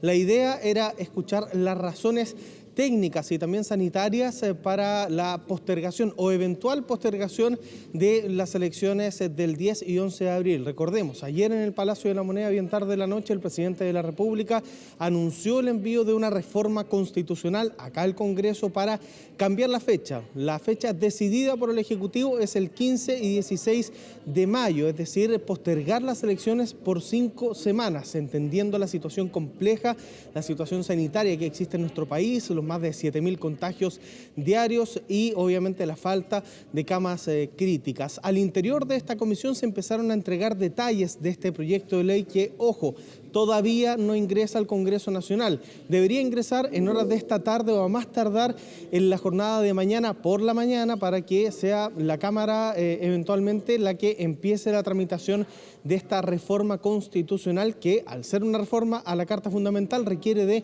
2/3 de cada corporación para ser aprobada. Les insistimos, dentro de esta comisión hubo un debate técnico, pero también hubo detalles de lo que va a ser este proyecto de ley de reforma constitucional. Lo adelantó el ministro de las Express, Juan José Ossa. Lo escuchamos. Respecto de la campaña electoral, lo que propondremos es que quede suspendida a partir de la entrada en vigencia de la reforma constitucional.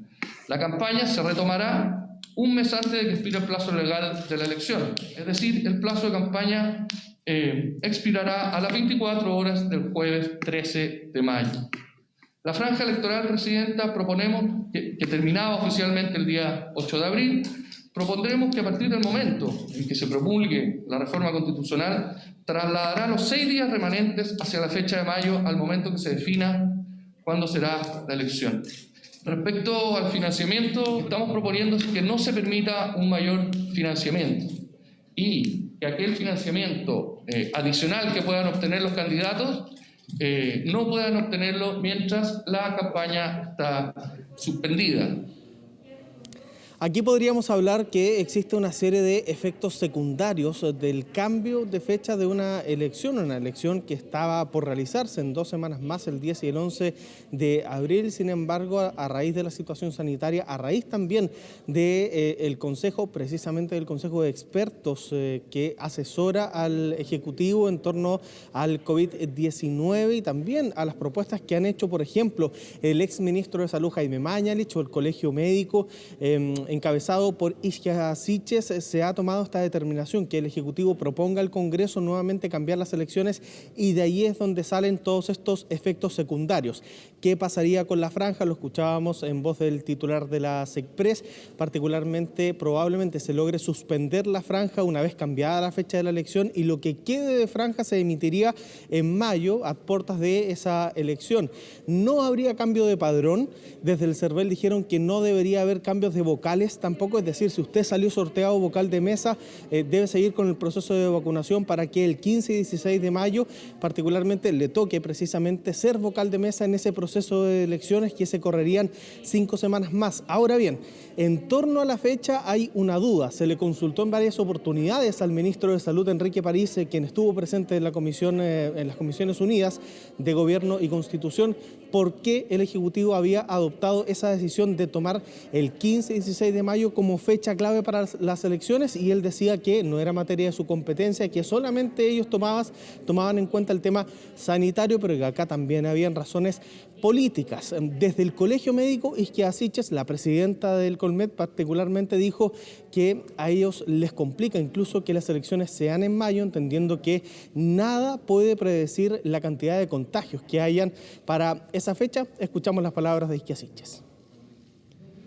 En torno a la fecha propuesta por el Ejecutivo, lo conversé el día de ayer con el ministro vocero de Gobierno. Nosotros no nos vamos a oponer a esa fecha, pero queremos dejar bien claro, y lo va a señalar el doctor Canals también, en que estamos en un contexto de incertidumbre. Por lo menos con los elementos que nosotros tenemos sobre la mesa, no les podemos asegurar que el día 15-16 de mayo no vayamos a tener un escenario adverso. Cualquier fecha establecida en mayo tiene que estar también adecuada al contexto sanitario. Ahí estaban las dudas del Colegio Médico, pero también hay otro efecto secundario. Ustedes se recordarán que en las elecciones de abril, que se podrían correr para mayo, se eligen 4 cargos: convencionales constituyentes, alcaldes, concejales y, por cierto, gobernadores regionales. Pero esa elección, la de gobernadores regionales, tiene segunda vuelta. ¿Para cuándo se dejaría esta segunda vuelta? Se dejaría haciéndola coincidir con las primarias presidenciales, que son el 4 de julio. Un aspecto que ve como positivo el servicio electoral, en voz del presidente del Consejo Directivo del CERVEL, Andrés Tagle, quien manifestó obviamente que finalmente se van bajando la cantidad de veces que las personas tendrán que acercarse a los locales de votación y, por cierto, hacerlas coincidir la segunda vuelta de gobernadores regionales con la primaria presidencial incluso podría fomentar la participación de las personas. Con esa medida nos estamos ahorrando una de las 5 elecciones programadas. O sea, estamos con esa medida convocando a la ciudadanía solo en 4 oportunidades en el año y no en 5 como. Creemos que las elecciones de GORE y las primarias son elecciones que eventualmente podrían tener una menor convocatoria que las otras. Al juntarlas, yo creo que se potencia la convocatoria del electorado, porque puede llegar por una u otra razón.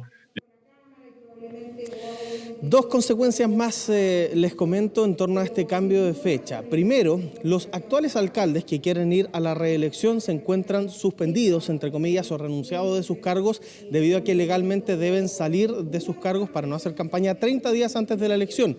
Si es que esta ley se publica, es decir, si se cambia la fecha de la elección, los alcaldes pueden volver a sus cargos y tendrían que salir nuevamente el 15 de abril, es decir, 30 días antes de la nueva fecha fecha de la elección. Esa es una consecuencia. Y la segunda, una que tiene nombre y apellido, Evelyn Matei y Daniel Jadwe. ¿Por qué? Porque particularmente se habla precisamente de lo que ha ocurrido en torno a la primaria presidencial, pero estos dos son alcaldes que van en búsqueda de la reelección. Podría ocurrir que ellos sean candidatos a alcaldes, pero también precandidatos presidenciales. El Consejo Directivo del CERVEL ha manifestado en esta sesión de las Comisiones Unidas que no habría inhabilidad alguna debido a que particularmente no están yendo a un mismo cargo que se elija en una misma fecha. Todas esas son las consecuencias de este eventual cambio de fecha en las elecciones, donde la oposición, eso sí, Pati, ha dicho que no van a aprobar un proyecto de ley de esta naturaleza si es que no existe un cambio profundo dentro de la estrategia de trazabilidad, de testeo y de aislamiento, el TTA, y también el plan paso a paso del Ejecutivo. Así lo dijo la presidenta del Senado luego de una reunión en conjunto con toda la oposición, y también la presidenta de la Comisión de Gobierno, Andrea Parra. Las escuchamos. Estamos llegando a los niveles de contagio que existen, con una capacidad muy frágil respecto de disponibilidad de camas críticas a lo largo del país. Tiene que ver con que no se han hecho las cosas correctamente y por lo tanto creemos que una decisión de postergación de la fecha de las elecciones tiene que estar acompañado de transformaciones también en la gobernanza de esta pandemia, tiene que estar acompañado de modificaciones en las ayudas sociales y en la forma como se entregan las ayudas económicas a la familia. Viendo las presentaciones tenemos información contradictoria respecto de la trazabilidad. ¿Cómo vamos a hacer el quiebre en términos, ¿no es cierto?, sanitarios? Y yo no puedo sino coincidir con usted, ministro, respecto de la aseveración que hace que efectivamente la ayuda social que hace el gobierno no es robusta y que no permite que efectivamente la gente pueda guardar las cuarentenas. Por tanto, creo que tenemos que desarrollar un poquito más este tema porque no se trata solo de correr las elecciones, sino que tenemos que garantizar un escenario que efectivamente le dé a la ciudadanía confianza, cuestión que no hemos tenido hasta la hora. Análisis que se realizó entonces en estas Comisiones Unidas de Gobierno y Constitución, las cuales probablemente a partir de mañana tengan que tramitar esta reforma constitucional que busca cambiar la fecha de la elección una vez más del 10 y 11 de abril para el 15 y 16 de mayo. Pati. Sí, Kevin, muy breve. ¿Hay alguna estimación de cuánto puede tomar esta discusión? Porque estamos, tú lo decías, a menos de 2 semanas de que se realice de acuerdo al plazo original. La verdad es que va a depender de la urgencia con la que ingrese este proyecto de ley, que puede ser discusión inmediata, por ejemplo, lo cual daría 6 días de plazo como máximo a cada Cámara para realizar el trámite legislativo. Ahora bien, la intención acá en la Cámara de Diputadas y Diputados, según nos comentaban, es que esto fuera votado en sala, es decir, pasar el trámite de la comisión de aquí al miércoles, es decir, hacer una tramitación bien rápida, entendiendo que además están los plazos en contra, pero además incluso el tema de los alcaldes en ejercicio, que hoy están suspendidos precisamente esperando a la elección del 10 y el 11, ellos podrían volver a sus cargos hasta el 15 de abril, eso está por verse. Bien, veremos qué pasa con esta discusión. Muchas gracias, Kevin, que estés muy bien. Chao, que estés bien. Bueno, y preocupación hay por el colapso de la morgue del Hospital Van Buren de Valparaíso. El recinto de salud porteño tuvo que habilitar un contenedor para almacenar los cuerpos de los fallecidos. Vamos a tomar contacto con Hans Christiansen, quien nos va a contar más sobre lo que está ocurriendo ahí en ese hospital. Hans. Hola Pati, ¿qué tal? ¿Cómo estás? Muy buenas tardes, te saludamos desde la región de Valparaíso, una de las más complicadas en cuanto a los contagios. Ayer se reportaban 880 casos positivos nuevos, hoy día bordeamos los 700, algo que da cuenta, ¿no?, de esta difícil situación en cuanto a lo sanitario en medio de esta pandemia y que tiene como imagen lo que tú bien mencionabas, algo que impactó no solo a las autoridades, sino que a muchísimos porteños que hoy día transitaban por fuera del Hospital Carlos Van Buren. Este contenedor refrigerado que se instala durante la jornada de ayer en las afueras, justamente en el sector de estacionamiento y que viene a operar como cierta extensión de la morgue del Van Buren. Pero ¿cómo surge toda esta situación? Nosotros ayer desde muy temprano comenzamos a ver ciertas imágenes que se viralizaron a través de redes sociales en donde se veía una especie especie de sala, una oficina que no correspondía a la morgue del Hospital Carlos Van Buren, en donde se veía claramente camillas con al menos 5 cuerpos de personas fallecidas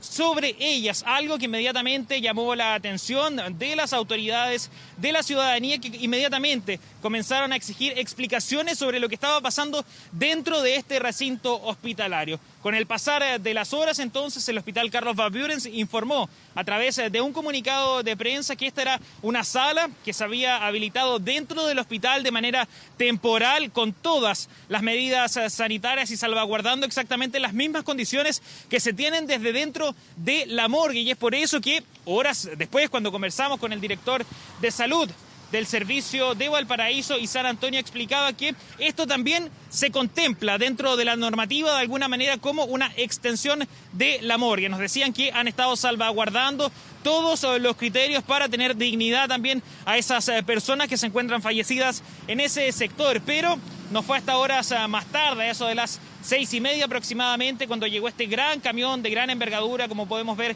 en las imágenes, con un container que tiene una capacidad para 12 personas, para 12 cuerpos fallecidos en su interior, que es exactamente la misma capacidad de la morgue que está dentro del hospital. Y es por eso, justamente por estas razones, que las autoridades de alguna manera descartaron de plano el concepto colapso. Ellos decían que la capacidad estaba llegando al límite, pero que con estas acciones de alguna u otra manera se estaba evitando llegar a que el sistema colapsara. Tenemos declaraciones de las autoridades, escuchemos.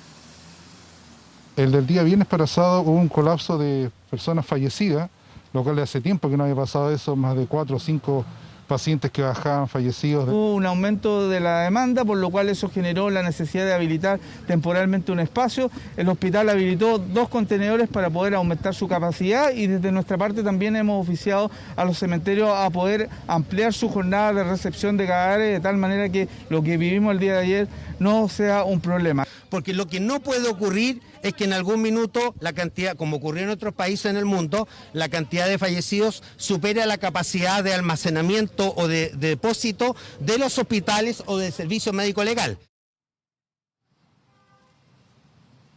Ahora, las autoridades, allí las escuchábamos, hablan de que no hay un colapso, eso de manera técnica, porque la verdad es que la morgue del Hospital Carlos Van Buren tuvo que habilitarse justamente esta sala, que se viralizó en algunas imágenes a través de redes sociales, que no corresponde inmediatamente, no es un lugar que no estaba habilitado en un principio para esto, y posteriormente se tiene que traer este container de gran envergadura, que de todas maneras viene a reforzar otro container más pequeño que estaba funcionando en el área posterior de este recinto hospitalario. Ahora, dentro de esta mañana nosotros también pudimos conversar con quienes se desarrollan justamente en el ámbito de las funerarias, y nos daban cuenta de otra arista en esta situación. Ellos daban cuenta de que la verdad el principal problema se está generando en los cementerios y no necesariamente en el hospital. ¿Esto por qué? Los cementerios están funcionando desde las 8:30 de la mañana hasta las 3 de la tarde aproximadamente acá en Valparaíso. Es en ese rango horario entonces que ellos reciben todos los servicios fúnebres, pero también tienen un límite de servicios fúnebres que pueden operar dentro del día. Por dar solamente un ejemplo, si a las 12 de la tarde se cumplen los 11 servicios fúnebres, posteriormente no pueden seguir recibiendo más justamente cuerpos para ser enterrados en estos recintos porteños, por decirlo de alguna manera, que están ubicados principalmente en los cerros de la ciudad. Eso es algo que han criticado justamente desde el rubro. También las autoridades ya se encuentran tomando cartas en el asunto, dicen que han oficiado a los cementerios de Valparaíso para que puedan extender de alguna u otra forma su horario de trabajo y así poder recibir los cuerpos, poder hacer estos servicios fúnebres en la parte alta de la ciudad. Tenemos declaraciones, escuchemos. Hay veces hay familias que están toda una mañana, digamos, esperando que la Secretaría, digamos, emita este certificado. Sin tú tener, al no tener el certificado médico de función, tú no puedes hacer nada. Ni la familia, ni la morgue entregar el fallecido, ni la funeraria. El protocolo son 11 sepultaciones que hacen diarias, y por la cantidad de fallecidos que están cayendo y acumulándose, porque se acumulan de un día para otro, no hay capacidad, y cuando el fallecido cae después de cierta hora, por decirte después de las 3, 4 de la tarde, no lo podemos sacar y llevar al cementerio. El cementerio que uno va a pie, ahora no, estamos ocupados hoy día para mañana. Y ahí tiene que caer el cuerpo porque no puede ser velado, se saca directamente desde la morgue hacia el hospital, hacia el cementerio. ¿Se están acumulando cuerpos de personas fallecidas en el hospital Carlos Van Buren? Claro que sí, pero estos funcionarios también nos daban cuenta de esta otra realidad. Muchos de ellos no pueden ser trasladados porque los cementerios tienen una hora de corte justamente para cesar sus funciones en cuanto a los procesos justamente fúnebres que se pueden realizar en estos espacios. Nosotros vamos a quedar muy atentos a ver cómo se sigue desarrollando esta situación, a ver qué se resuelve y si finalmente se logra extender el plazo de funcionamiento de los cementerios acá en Valparaíso. Pati. Sí, la compleja realidad que se está viviendo allá en la región de Valparaíso. Muchas gracias, Hans, por ese informe. Y nos vamos de inmediato hasta Antofagasta, porque allá están enfrentando ya su cuarta cuarentena en lo que va desde el inicio de la pandemia. La preocupación sigue creciendo, esto porque se está alcanzando la máxima ocupación de camas críticas. Daniela Cáceres nos cuenta lo que está ocurriendo hasta ahora. Daniela. Así es, Pati, muy buenas tardes. Tal como tú lo decías, la situación acá en el norte también es bastante crítica, en particular lo que es la región de Antofagasta y la comuna de Antofagasta, que enfrenta su cuarta cuarentena, su cuarto confinamiento en lo que va de la pandemia. En particular estuvimos en cuarentena durante el mes de enero, febrero, un poco más de 4 semanas, y hoy volvemos entonces al confinamiento a raíz de las preocupantes cifras y los indicadores que hicieron que las autoridades entonces tomaran esta decisión. Esta cuarentena comenzó el fin de semana, el día sábado, y recordemos que además en particular en esta comuna regía esta otra restricción que impedía, ¿verdad?, la salida de las personas, el desplazamiento individual. Así que hubo una importante reducción de la movilidad durante este fin de semana, tanto sábado y domingo. Días que también se desplegaron, por supuesto, las autoridades, los fiscalizadores y también las policías para que se cumpliera precisamente esta medida, a la cual además acá en Antofagasta se suma una restricción vehicular que implica, por supuesto, no desplazarse en vehículos con ciertos números de patentes durante el sábado y el domingo. Así que por lo menos estos días la movilidad se ha reducido bastante. Precisamente esto es lo que se quiere reducir en esta comuna que se ha visto afectada por el COVID-19 y que ahora enfrenta, como yo te decía, también su cuarta cuarentena. Este fin de semana se realizaron más de 16.000 fiscalizaciones, hubo sumarios sanitarios, por supuesto, también en el contexto del no cumplimiento de estas medidas sanitarias. Conversamos también con las autoridades quienes hicieron un balance de estos primeros días de cuarentena y por supuesto también con la ciudadanía. Muchos por supuesto entienden la medida, la comparten, pero sin duda que sigue siendo compleja para quienes necesitan trabajar y desplazarse. En lo particular, hoy el centro de Antofagasta se notó también una disminución importante de personas en comparación a los días anteriores. Hay que mencionar que también a partir de este fin de semana rige el cierre, ¿verdad?, de las principales calles del centro de Antofagasta. Solo va a estar permitido el paso de vehículos de la locomoción pública solo en algunas calles, así que también la disminución de la movilidad acá en el centro, que es uno de los lugares que mayor cantidad de personas concentra, también ha disminuido en estas horas. Conversamos con los antofagastinos y también con el intendente, quien hizo un balance de estas primeras horas, estos primeros días de cuarentena. Escuchemos. Tenemos que salir a hacer los trámites, porque yo vengo del colegio y nos dan fecha y hora para buscar libros, cosas así, tenemos que salir nomás. Mira, igual hay gente, pero no tanto como otras veces. Y pienso que la cuarentena ha sido muy buena. Mucha gente, pero uno tiene que salir a hacer trámites, si ese es el problema. Hay mucho menos que antes, está más controlado, hay más control y hay más orden. Durante el fin de semana se fiscalizaron a más de 16.200 personas. También hubo 136 personas que infringieron las normas de permisos y también 148 detenidos por no respetar el toque de queda nocturno. Además de eso, se levantaron 28 sumarios sanitarios para personas y también algunos locales que abrieron durante este fin de semana. Bueno, como ustedes escuchaban entonces, fiscalizaciones, sumarios también en el contexto de estos primeros días de esta nueva cuarentena a la cual se suma la comuna de Antofagasta, pero una de las situaciones que más preocupa no tiene relación solamente, por ejemplo, con la cantidad de contagios que al menos acá en Antofagasta se ha logrado mantener en los últimos días, pero bordeando sí los 100, 120 contagios diarios, sino, por ejemplo, la cantidad de ocupación de camas críticas que afecta actualmente al Hospital Regional de Antofagasta. Recordemos que este es el recinto más importante, no solo de la región, sino del norte de Chile y durante la pandemia, y en particular en esta segunda ola de la pandemia desde enero, es que ha fluctuado entre el 95 y 99 hasta 100% de ocupación de camas críticas. Durante esta jornada, este recinto registró un 95% de ocupación de camas críticas, pero porque específicamente se habían logrado habilitar 6 de estas unidades y se espera que en las próximas semanas se habiliten al menos 6 más. Cerca de 120 camas se espera habilitar en el contexto desde el inicio de la pandemia, de esta segunda ola, hasta por supuesto seguir ampliando si es necesario. Respecto de esto tenemos también las declaraciones del director del Hospital Regional. Escuchemos. Lo que hoy día necesitamos son camas UCI. En ese contexto, el Hospital Regional de Antofagasta, haciendo un esfuerzo aún más de lo que se ha hecho y lo que ha realizado en conjunto con el Servicio de Salud, con la DIGERA y Ministerio, es que pretende, de aquí en lo que queda de esta semana, generar los espacios para poder complejizar 6 camas UCI y la próxima semana otras 6 camas UCI.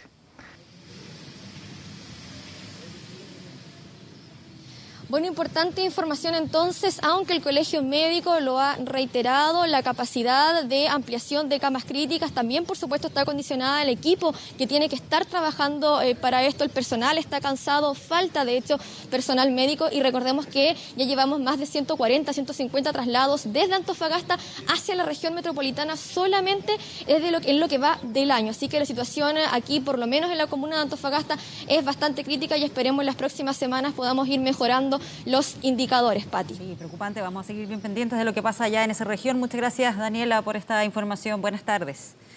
2 de la tarde con 42 minutos. Es momento de hacer una pausa y ya regresamos con más informaciones aquí en 24 Tarde. Ya volvemos con 24 Tarde. Internacional. Vamos de inmediato a revisar qué pasa en el resto del mundo. Andrea Aguilar nos cuenta todo eso. Andrea, ¿cómo estás? ¿Cómo estás, Pati? Muy buenas tardes. Bueno, hemos narrado esto casi como una telenovela, todo lo que ha pasado con este buque enorme que se quedó encallado en la zona del Canal de Suez. Finalmente lo lograron desencallar en las últimas horas. Había bloqueado esta vía muy importante desde hace casi una semana. Recordemos, empezamos a hablar de esto el pasado martes, pero finalmente las maniobras lograron modificar el curso de este buque de 400 metros, dar vía libre entonces a esos casi 400 barcos que permanecían bloqueados en esta importante vía comercial.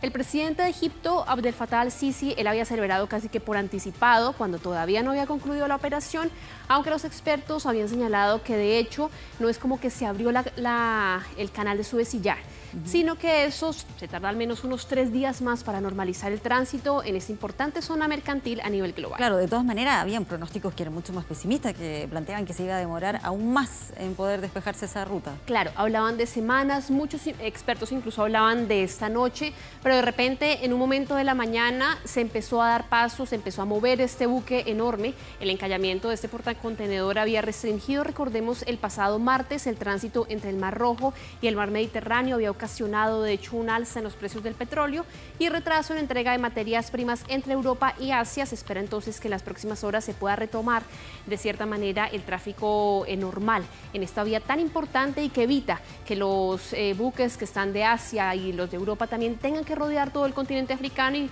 finalmente poder llegar a su destino.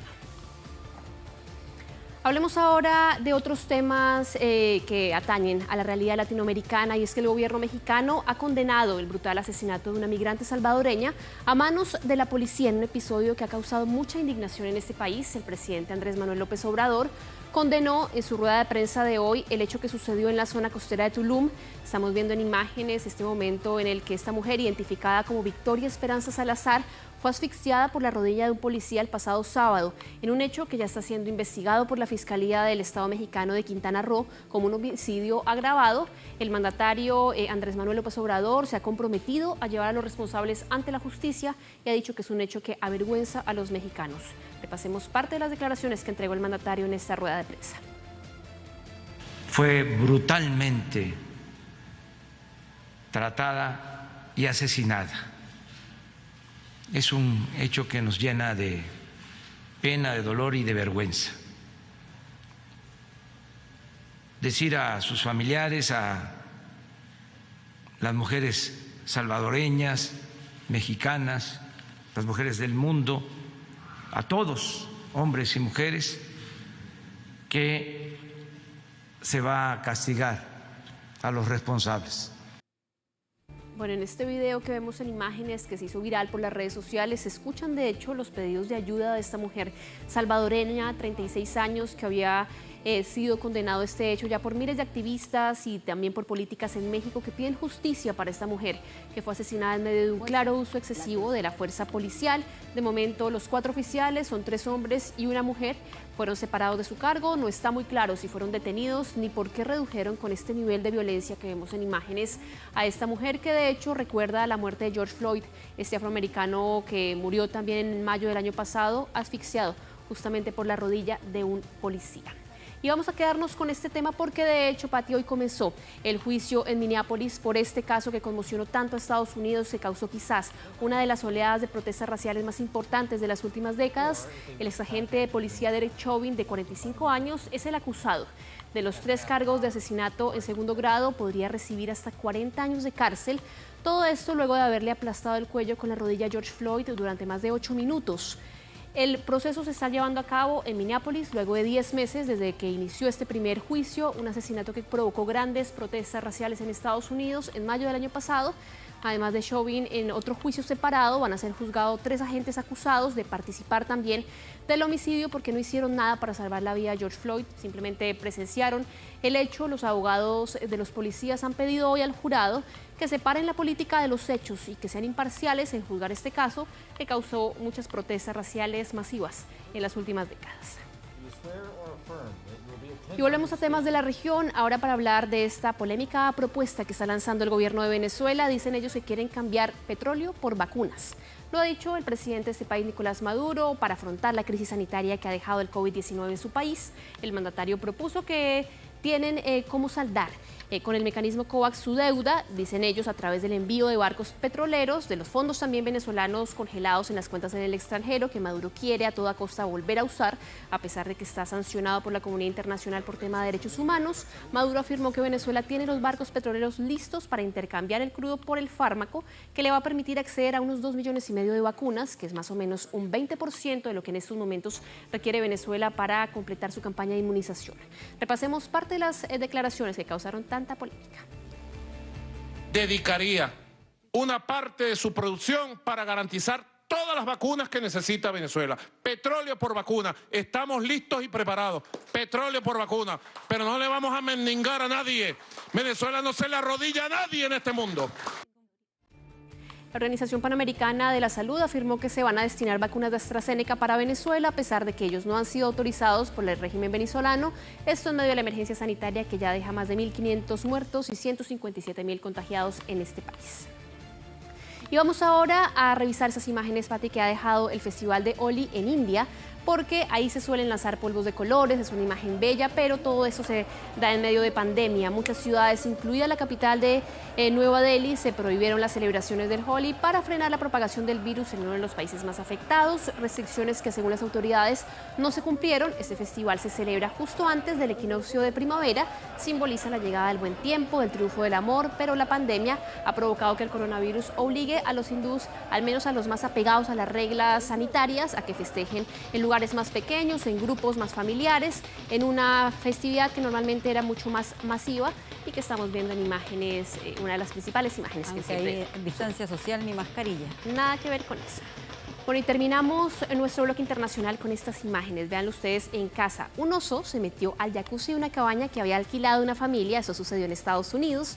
Esto fue una tremenda sorpresa para Mason Trelawney, que es el turista que había alquilado la casa de veraneo en el Parque de las Montañas Humeantes, ubicado entre Tennessee y Carolina del Norte. Él vio cuando había preparado todo el balcón, su jacuzzi caliente, como lo vemos ahí, vio cuando el oso se metió. Prácticamente estuvo unos 15 minutos, cuenta él, disfrutando de un baño bien caliente. Lo que dicen las autoridades es que en esta zona hay al menos 1.500 osos, así que no es tan raro verlos. Lo que sí es raro, por supuesto, es que se metan a los jacuzzis, que tengan algún tipo de interacción con las personas, pero ahí afortunadamente todo quedó en la imagen muy curiosa y no pasó nada a mayores. Sí, ya lo habíamos comentado, el impacto de ver de repente a ese oso, pero se ve ahí que disfrutó de ese. Estaba tranquilo sobre todo. Muchas gracias, Andrea, por todas estas informaciones. Que estén bien. Nos vamos a quedar con esa imagen para irnos ahí a una pausa y ya regresamos de inmediato con más aquí en 24 Tarde.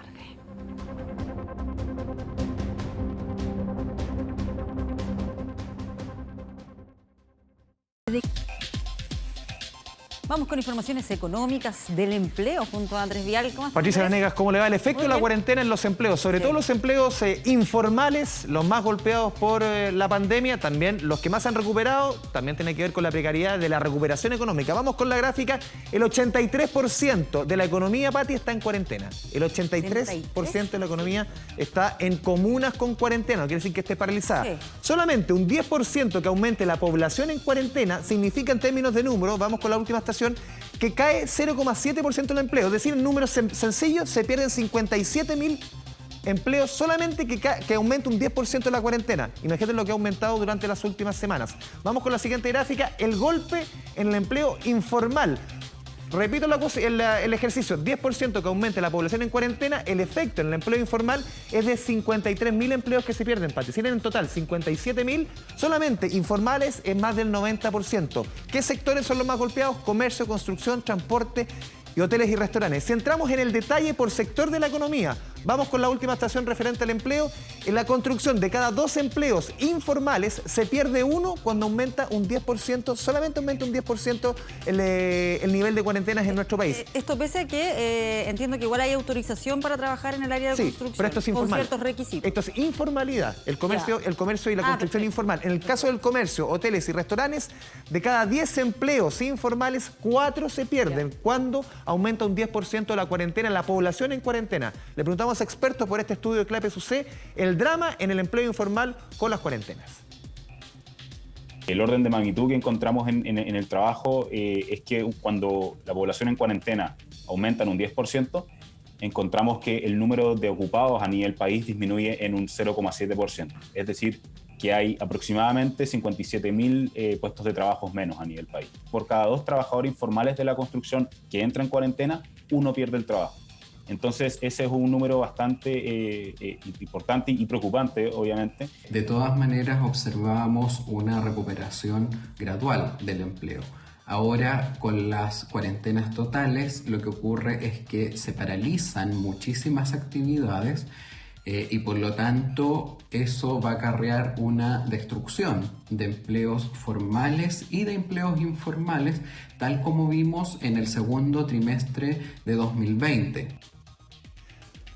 Cuarentenas que instalan la conversación en términos de empleo y también este tercer retiro del 10% que comienza a discutirse. Se va a votar en la Comisión de Constitución de la Cámara de Diputados el próximo miércoles. Mira, Pati, 804.000 y fracción de jubilados realizaron retiro de sus fondos de pensiones. El primero y el segundo, 804.000. Vamos con la siguiente estación.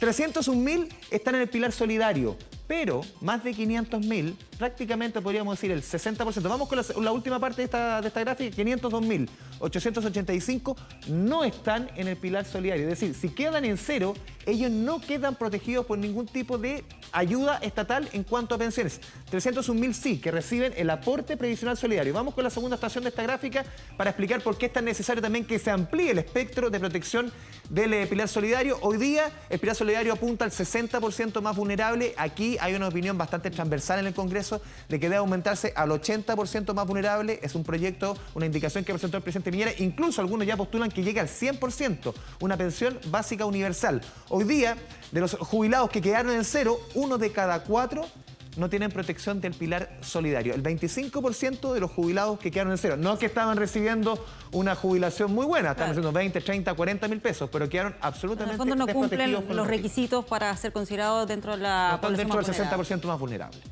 Son los efectos de los retiros. Muy bien. Patricia, Andrés Vial, muchas gracias. Nos vamos a hacer una pausa y ya regresamos con más informaciones.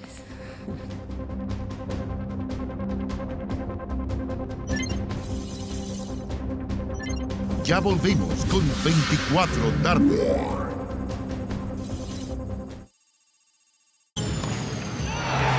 Deportes. Y ya está Sergio Pinto con nosotros para contarnos todas las informaciones deportivas. ¿Cómo estás, Sergio? ¿Qué tal, Patricia? Antes de hablar, le quiero mandar un saludo a nuestro camarógrafo, a Esteban Sánchez. Estaba hablando con él recién, nos está siguiendo atentamente. Ya. Así que lo estamos esperando. A este crack de las comunicaciones, te queremos mucho acá, así que lo más pronto posible acá a tu casa ATVN. Un gran y le traje abrazo un a regalo. él. ¿Ah? Un gran abrazo a él y como tú dices, lo estamos esperando aquí en Santiago. Exactamente. Sí. Él es hincha fanático de Colo-Colo.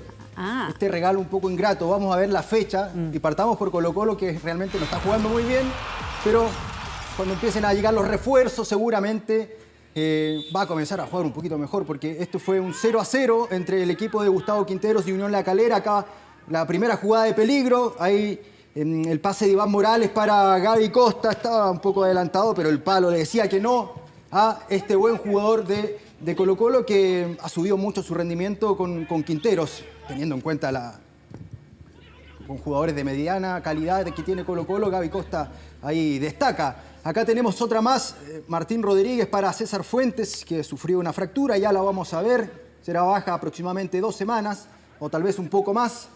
Y el segundo tiempo fue predominante lo de Unión La Calera. Acá tenemos el remate de Castellani tras el pase de Simón Ramírez. Muy cerca pasó esa pelota. Y acá está lo que yo les comentaba, la expulsión de Ariel Martínez, un jugador nacido de la cantera de Colo-Colo, que le pega a César Fuentes. Hay fractura de nariz, lo acaba de confirmar Colo-Colo hace un par de minutos. Esas imágenes eran muy preocupantes. Y les repito, se confirma la fractura entonces de César Fuentes. Julio Bascuñán, el árbitro, y terminaba este partido 0-0. Católica, Patricia, yo sé que estás muy atenta a la campaña de la Universidad Católica. Ganó 1-0. Ahí está. Al final fue autogol esto de Fabricio Fontanini. En primera instancia uno le daba el gol a Valver Huerta, que estaba metido ahí. Por eso las cámaras se iban con el defensor cruzado. Pero las imágenes luego con la cámara lenta. Fabricio Fontanini a los 27 del primer tiempo. El único gol del partido, que incluso fue con la mano. Ahí estaba. Triste, por supuesto. Clemente Montes, que estuvo en la selección, deja prácticamente solo a Juan Leiva, que tuvo varias y el palo le decía que no a este refuerzo de la Universidad Católica, el tricampeón que comenzó ganando. La era Poyet comenzó muy bien, ganando la Supercopa y también en la primera fecha del fútbol chileno. Nos vamos a este encuentro entre Palestino y Antofagasta. Acá hay un gol de un histórico de Colo-Colo, un hijo más bien dicho. Ya lo vamos a ver, Lucas Sosa con el 1-0. Ahí se pierde de manera chascarrienta ese penal. El seleccionado chileno Luis Jiménez se cae antes de patear. Ganaba 1-0 Antofagasta con el gol de Sosa. Y acá está Figueroa a los 17 con el 2-0. Batido Christopher Toselli, el arquero de Palestino. Acá hay penal. Muy buen primer tiempo de Antofagasta. 3-0 el venezolano Eduard Bello, que ya lleva varias temporadas en el norte, en Antofagasta, incluso siendo nominado algunas veces a la selección llanera. Acá está el gol de Bruno Bartichotto, ¿sí? El hijo de Marcelo Pablo Bartichotto. Ojalá no empecemos a compararlos, son jugadores diferentes, son diferentes personas. Mira, ahí está, ingresó en el segundo tiempo. Nuevamente Bartichotto y ahora da el pase, da la asistencia para Juan Sánchez Sotelo a los 66. Empezaba a descontar, pero no le alcanzó a Palestino porque cuando ya terminaba el partido, Ariel Uribe a los 93, 4-2. Termina este encuentro. Bartichotto, que es cruzado, el hijo. Sí, pertenece a la Universidad Católica. Terminaba este partido y nos vamos a revisar otro encuentro, el último. La Unión Española, que recibía a Santiago Wanderers. Ahí va a estar el 1-0. Cristian Palacios a los 22. Abría la cuenta para el equipo de Jorge Pellicer. En Santiago Wanderers, el técnico Ronald Fuentes, ¿te acuerdas la polémica? ¿Cómo salió de la Unión Española? Bueno, retornaba a este recinto, al recinto hispano, donde hace local la Unión Española. Empataba Wanderers, William Gana a los 31. Buen gol a Juan Pablo Gómez en el segundo tiempo, tras el centro de Lemo, los 51. Ahí está el cabezazo de Gómez. Y cuando ya terminaba el partido, cuando Wanderers iba en busca del empate, iba a aparecer Cristian Palacio tras el pase de Méndez. ¿Vamos a una pausa, Patricia? Vamos a una pausa. Y volvemos con más deportes.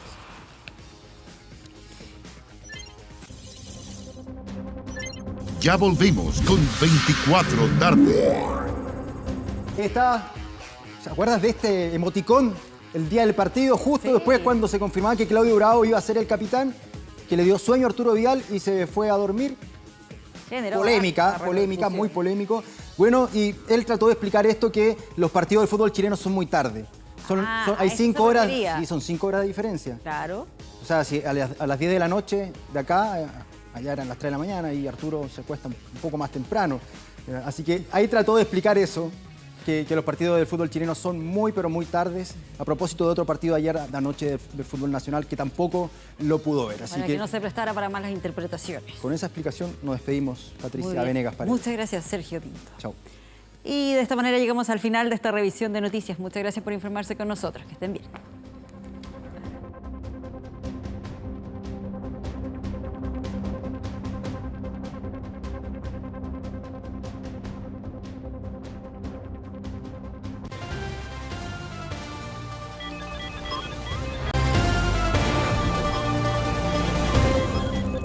Hemos presentado 24 tarde.